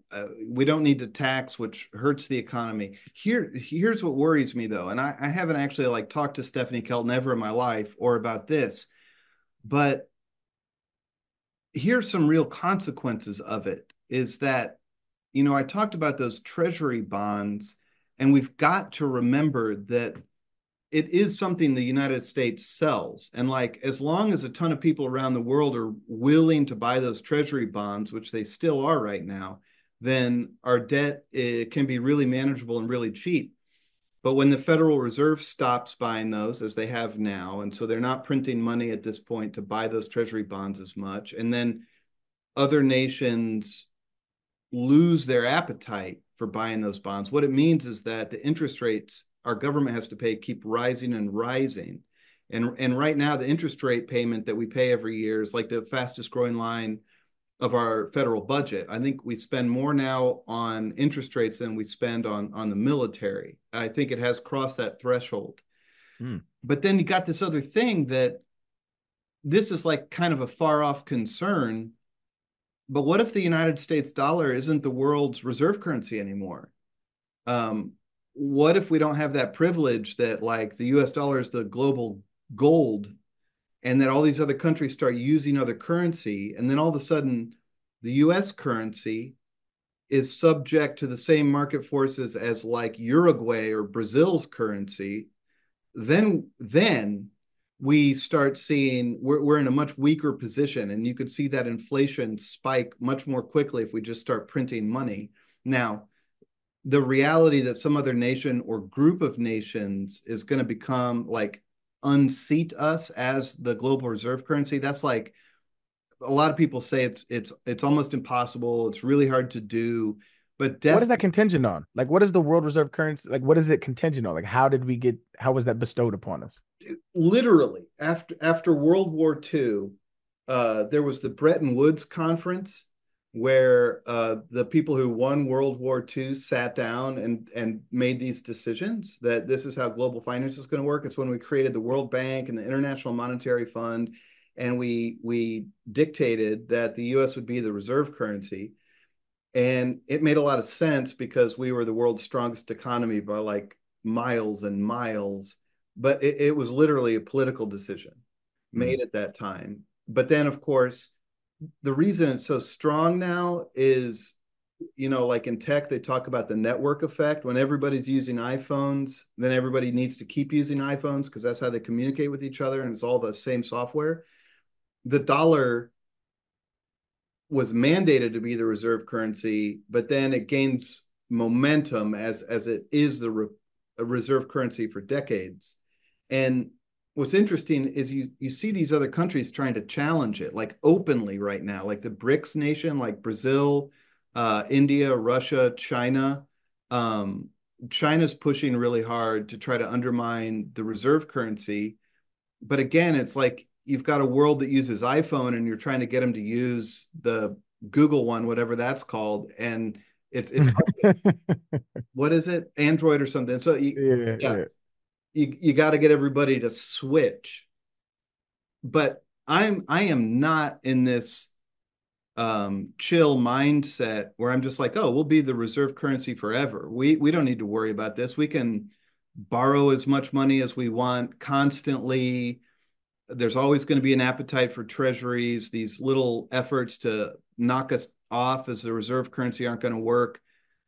I mean, man, we're totally pushing the limits of this system right now, as you know. And I'm not one of these guys who like walks around upset about government debt all the time. I'm not like a small government person by any means, but to the level to which we're funding our government through debt right now is remarkable. And we're totally counting on this system to stay in place where everybody wants to buy our debt relatively cheaply and we're the global reserve currency. And I think that's risky, man. I mean, if we cross that line to where we aren't the reserve currency, someone else creates a viable alternative, and the rate we have to pay to borrow money escapes our control, it would totally change our way of life. I like that analogy, though, that we're like the iPhone and the rest of the world. There are some countries that are like, actually, we have features of our currency that might be superior. And then the rest of the world's like, yeah, but we don't like seeing that green bubble pop up. It's weird in the group chat. It's weird in the group chat. That's Yeah. Check 'em out. exactly what's happening right now. Seriously, that's what's happening. Yes. I have one more question. I'm sorry I had to take most of the time, but this is a fascinating subject to me. But I kind of want to. The Federal Reserve is the center of a lot of conspiracy theories. And I think it's because of its, ambiguous startup in nature in general, and they kind of stay out the way. I kind of want you to dispel or confirm some of the conspiracy theories that are floating out there, man. Like, are these dudes, hopping up on a private jet, going to Bohemian Cove and drinking adrenochrome? Like, what kind of stuff have you heard that's kind of wacky, and what kind of stuff is like? I mean, we're not far from that being the truth. By the way, I've heard all of it at this point. You'd be Right. amazed at the emails I get, even to the level where my book was published in Korea, in Korean, and the South Korean journalist was asking me if the United States government had hiked interest rates intentionally to weaken and punish countries around the world because they had borrowed so much money and then their rate of borrowing went up. I mean, that's just like one facet of it, let alone who owns the Fed. And I mean, the Fed doesn't do itself any favors. Its structure was literally created by this group of bankers who had a secret meeting on this resort island off Georgia called Jekyll Island, where Yeah. they all met in secret. They said this is how it's going to work, and then it got passed by the Senate. Look, What an island name though, Jekyll. It's dude, I mean, it's like yeah. they're like, how can we help every conspiracy theorist for the next 40 years? Like, do this on Jekyll Island, right? Um, at the end of the day, like, first of all, I'm just a reporter. I mean, I fly pretty close to the ground. I've got to work with what I can get through interviewing people and the transcripts of meetings. And like, I fully acknowledge a reporter can only get what they can get. And so I've talked about like what the Fed said in their meetings, what some of the decision makers were thinking, but that's about all you can get as a reporter. To me, like the really obvious source of corruption is the incredibly tight relationship between the Federal Reserve and Wall Street. I mean, it is tight as can be.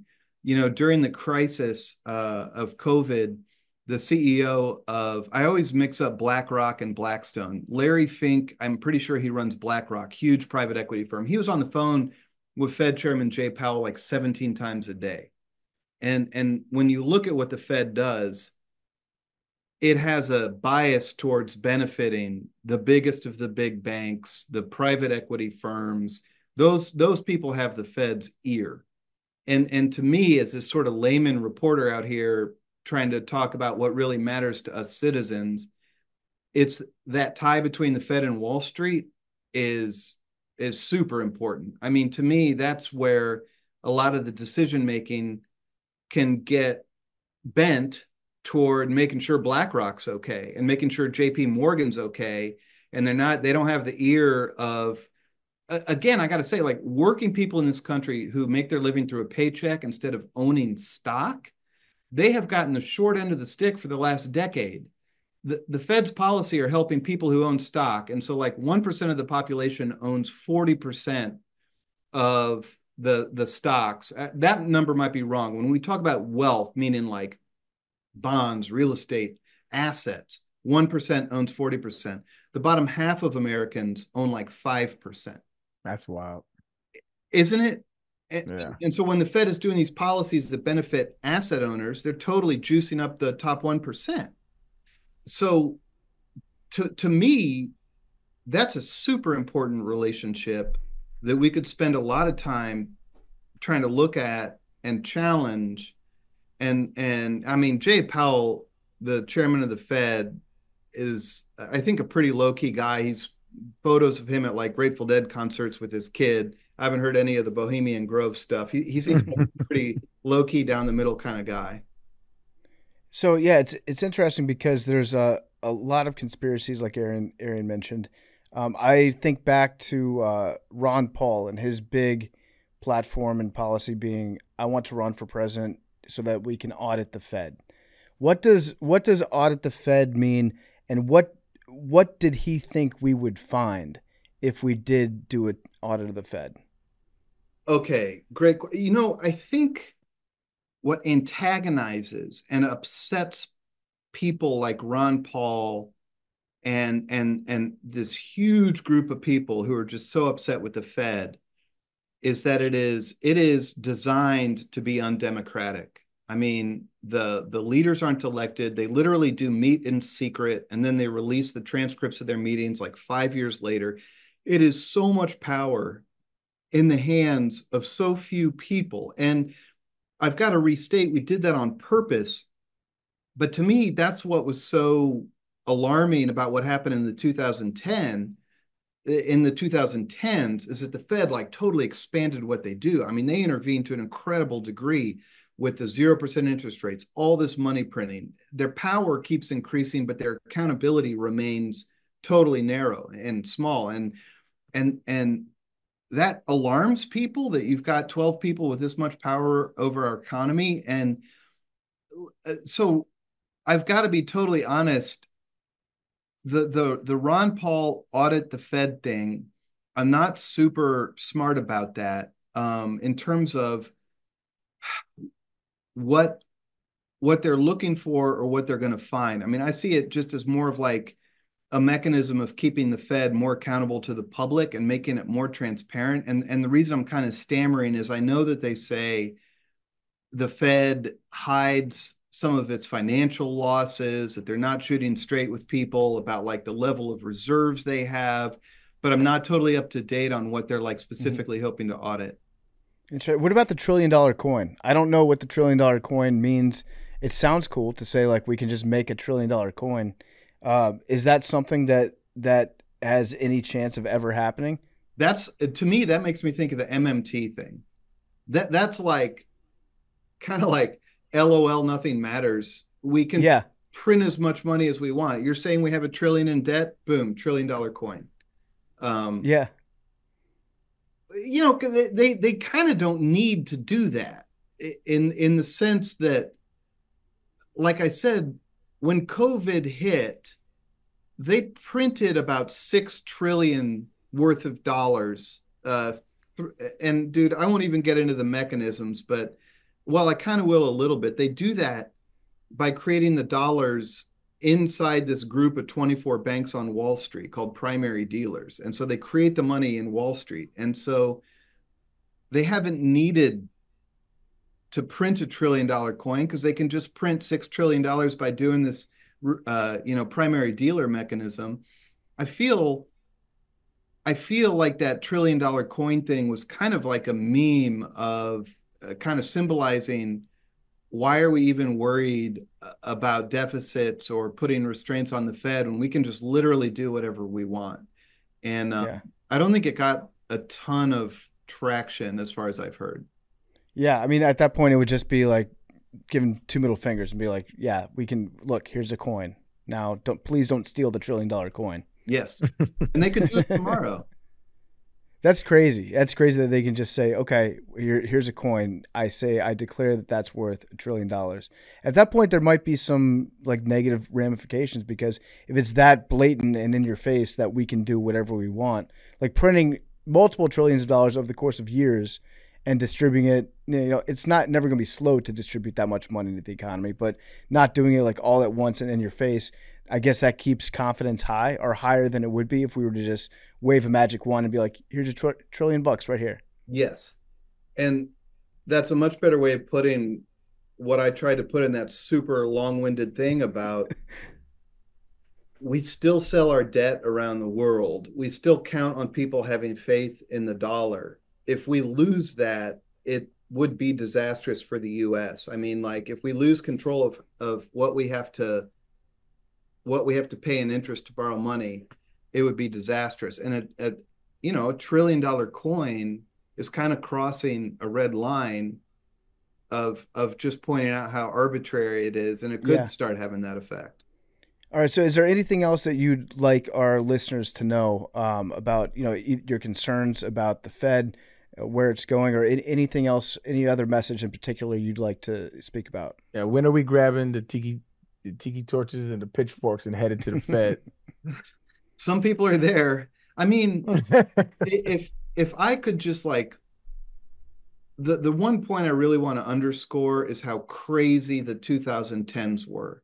What the Fed did under Chairman Ben Bernanke was wildly experimental. It was dangerous, and it benefited the very, very rich over everybody else.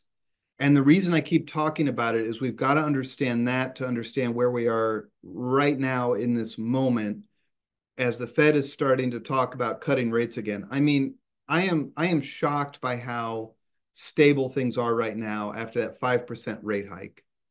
And we've got to recognize the Fed has pushed us into totally uncharted waters, and you should be kind of ready to expect anything because, I mean, geez, the Fed is feeling its way through a dark room. They don't know what's going to happen next. They're making these short-term decisions with the best info that they have, but they've put themselves in a position where they really are feeling their way through a dark room. Okay. And it's interesting to think about monetary policy that in our economy, what's good for us or seems to be good for us in the short term can be the very worst thing for us in the long term. And it's tough to tell people you have to take medicine right now or else you're going to be very, very sick in 10, 15, 20 years. Man, that's one of the core points of this whole thing. This guy I interviewed was a senior Fed official who fought really hard against these policies in the 2010s, and he just kept talking about the importance of thinking long term. And like that's one of the biggest mistakes the Fed has made since the 60s is, getting that short-term gain and kind of pushing the can down the road in terms of what this is going to mean long term for us. Yeah. Interesting. Big T, do you have anything else before we head out? No, I was going to ask about quantitative easing, but that's kind of what y'all just talked about without saying it, really, I think. 100%. I'm sorry to interrupt. That money printing I talked about, that's quantitative easing. The 3 trillion they printed in '08, the 6 trillion they printed in COVID, that's quantitative easing. Sorry to interrupt. Right. So I was just going to ask, like, is that just what they're going to do now? Because, like, I think you don't agree with that policy from what I understand. Totally. And so it's happened 3 or 4 times now in the last 15 years. Is that just going to be the thing that the Fed does going forward? My short answer is yes. I mean, right now the Fed has stopped quantitative easing, right? And they're trying to slow it down because they're in this whole thing of like, we're going to hike rates, we're going to stop printing money through quantitative easing, and we're going to tighten it up. But like that gun is in the holster at all times. And once you let that, not to use a cliche, but once that genie's out of the bottle, they use it all the time. And let me just say, like, you can measure the size of quantitative easing by measuring the size of how much money the Fed has. It's complicated, but the balance sheet. Okay, the balance sheet was $1 trillion in '08, and then it was $5 trillion in 2014 or 15. Now it's 9 trillion. It was 9 trillion after COVID, and it's shrunk down to 7. But that just shows like the scale of this money printing and how deep into it we are. It's like 7 times higher than it used to be in terms of how much money's out there. And so the Fed has shown that when the system lights start blinking red again, they will do QE again. Now that's out there and they've got that tool, and I expect it is something they would absolutely use again. All right. Interesting. Well, thank you very much. Last one. Yep. You got a magic wand. You wave it. You are now head of the Fed. You're chairman. What do you do? What's the first thing you do? Great question. First of all, I don't want that job, and I'd way rather have the job of criticizing them as a reporter. That's easy work, right? Yeah. The point you brought up about long-term thinking, like, it's so funny. I mean, they're in a mess now, and they had to hike rates to stop inflation. That was like do or die. They had to do it. And so, okay, if I was Fed chairman, I would try to sever that link between the private equity firms and the too big to fail banks. I mean, okay, you're giving me carte blanche. First of all, I would break up the too big to fail banks. It's not good for the economy. It's not good for our political economy or anything like that. That has to come from Congress, actually. But the Fed needs to think much more long term. And I guess what I would say, it needs to show a ton more humility in terms of what it does. It's this unelected body that needs to get back into its lane. I mean, they used to do interest rate hikes up to 3 or 4%, and then down to 2%, and then up to 5%, and then down to 3%, instead of like 0 to 5, and then printing $3 trillion. So I'd say long-term thinking and get back into a narrow lane of managing the currency with a lot of humility is probably what I would promote. But again, they're really focused on the short term. Can they cut rates enough right now before there's a market crash? And they've got to deal with those problems first. I appreciate you, brother. Yeah, thank you. Yeah. Thank you for joining us. Go check out his book. What's the title of your book again? It's called The Lords of Easy Money. The Lords of Easy Money. Chris Leonard, I appreciate you joining us today. I learned a lot. I feel like I'm slightly less dumb than when we first started talking. So thank you. Appreciate your time. I appreciate it. Thanks a lot. Okay, so what did we learn about the Fed, guys? A lot, but also still, I I understand what he said, Yep. but if you asked me to recite it, like, The way I think about it is sometimes I'd rather, to quote Mike Tomlin, I don't want to know what's in the hot dog. true. I just want to eat it. You know? Like, there's so much stuff to care about that if you get really involved in understanding and being very passionate about what the Fed does or how it does, that's going to eat up too much of my mental capacity. Also, it kind of makes me mad that, like, the Federal Reserve is so far beyond the scope of anything you could possibly ever do anything about. Yeah. But yet it really affects your life. Like when he was like, yeah, they just printed like $9 trillion in a month. I was like, okay. Like, there's nothing we can ever do about that. But, like, it has a real direct impact on us. Yes. Yes, it does. It affects, like, everything about your paycheck, what you can buy, what you can't buy. If the Fed wanted to, they could just turn the United States into, like, a post-apocalyptic hellscape. Like, the Fed has a way bigger impact on your life than the president. I would agree. Like, way more. I would agree. And they're not elected. Yeah. So if all it takes is, like, that's one wild. psycho. Or I guess not one psycho, but probably, like, 7 or 8 psychos if they get appointed to the Fed.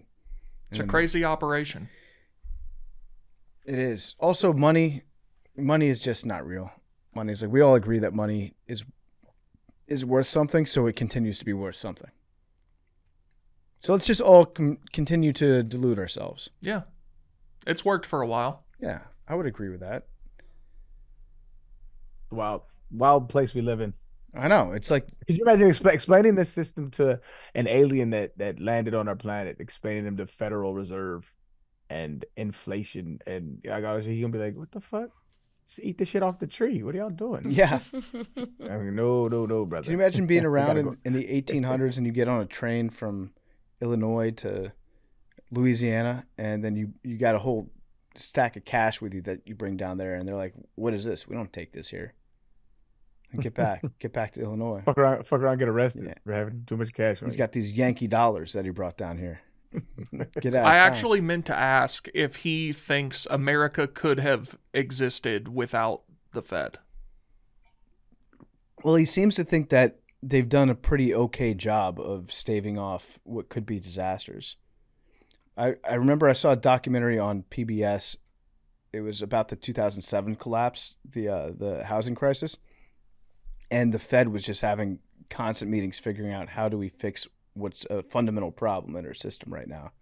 And they made it seem like if they didn't act in a way that was level-headed, that we could have had like bank runs. We could have had ATMs with no cash in it. People wouldn't be able to get their money out of the banks. Like, it could have been way worse than it was. I don't know. It's easy to say that, though, right? Like, well, if we didn't do this, it would have been worse. Well, we already know it was pretty bad. I guess you can always say that. Yeah. Like, if the Fed didn't do anything during the Great Depression, it would have been so much worse. Well, we don't know that because we'll never know.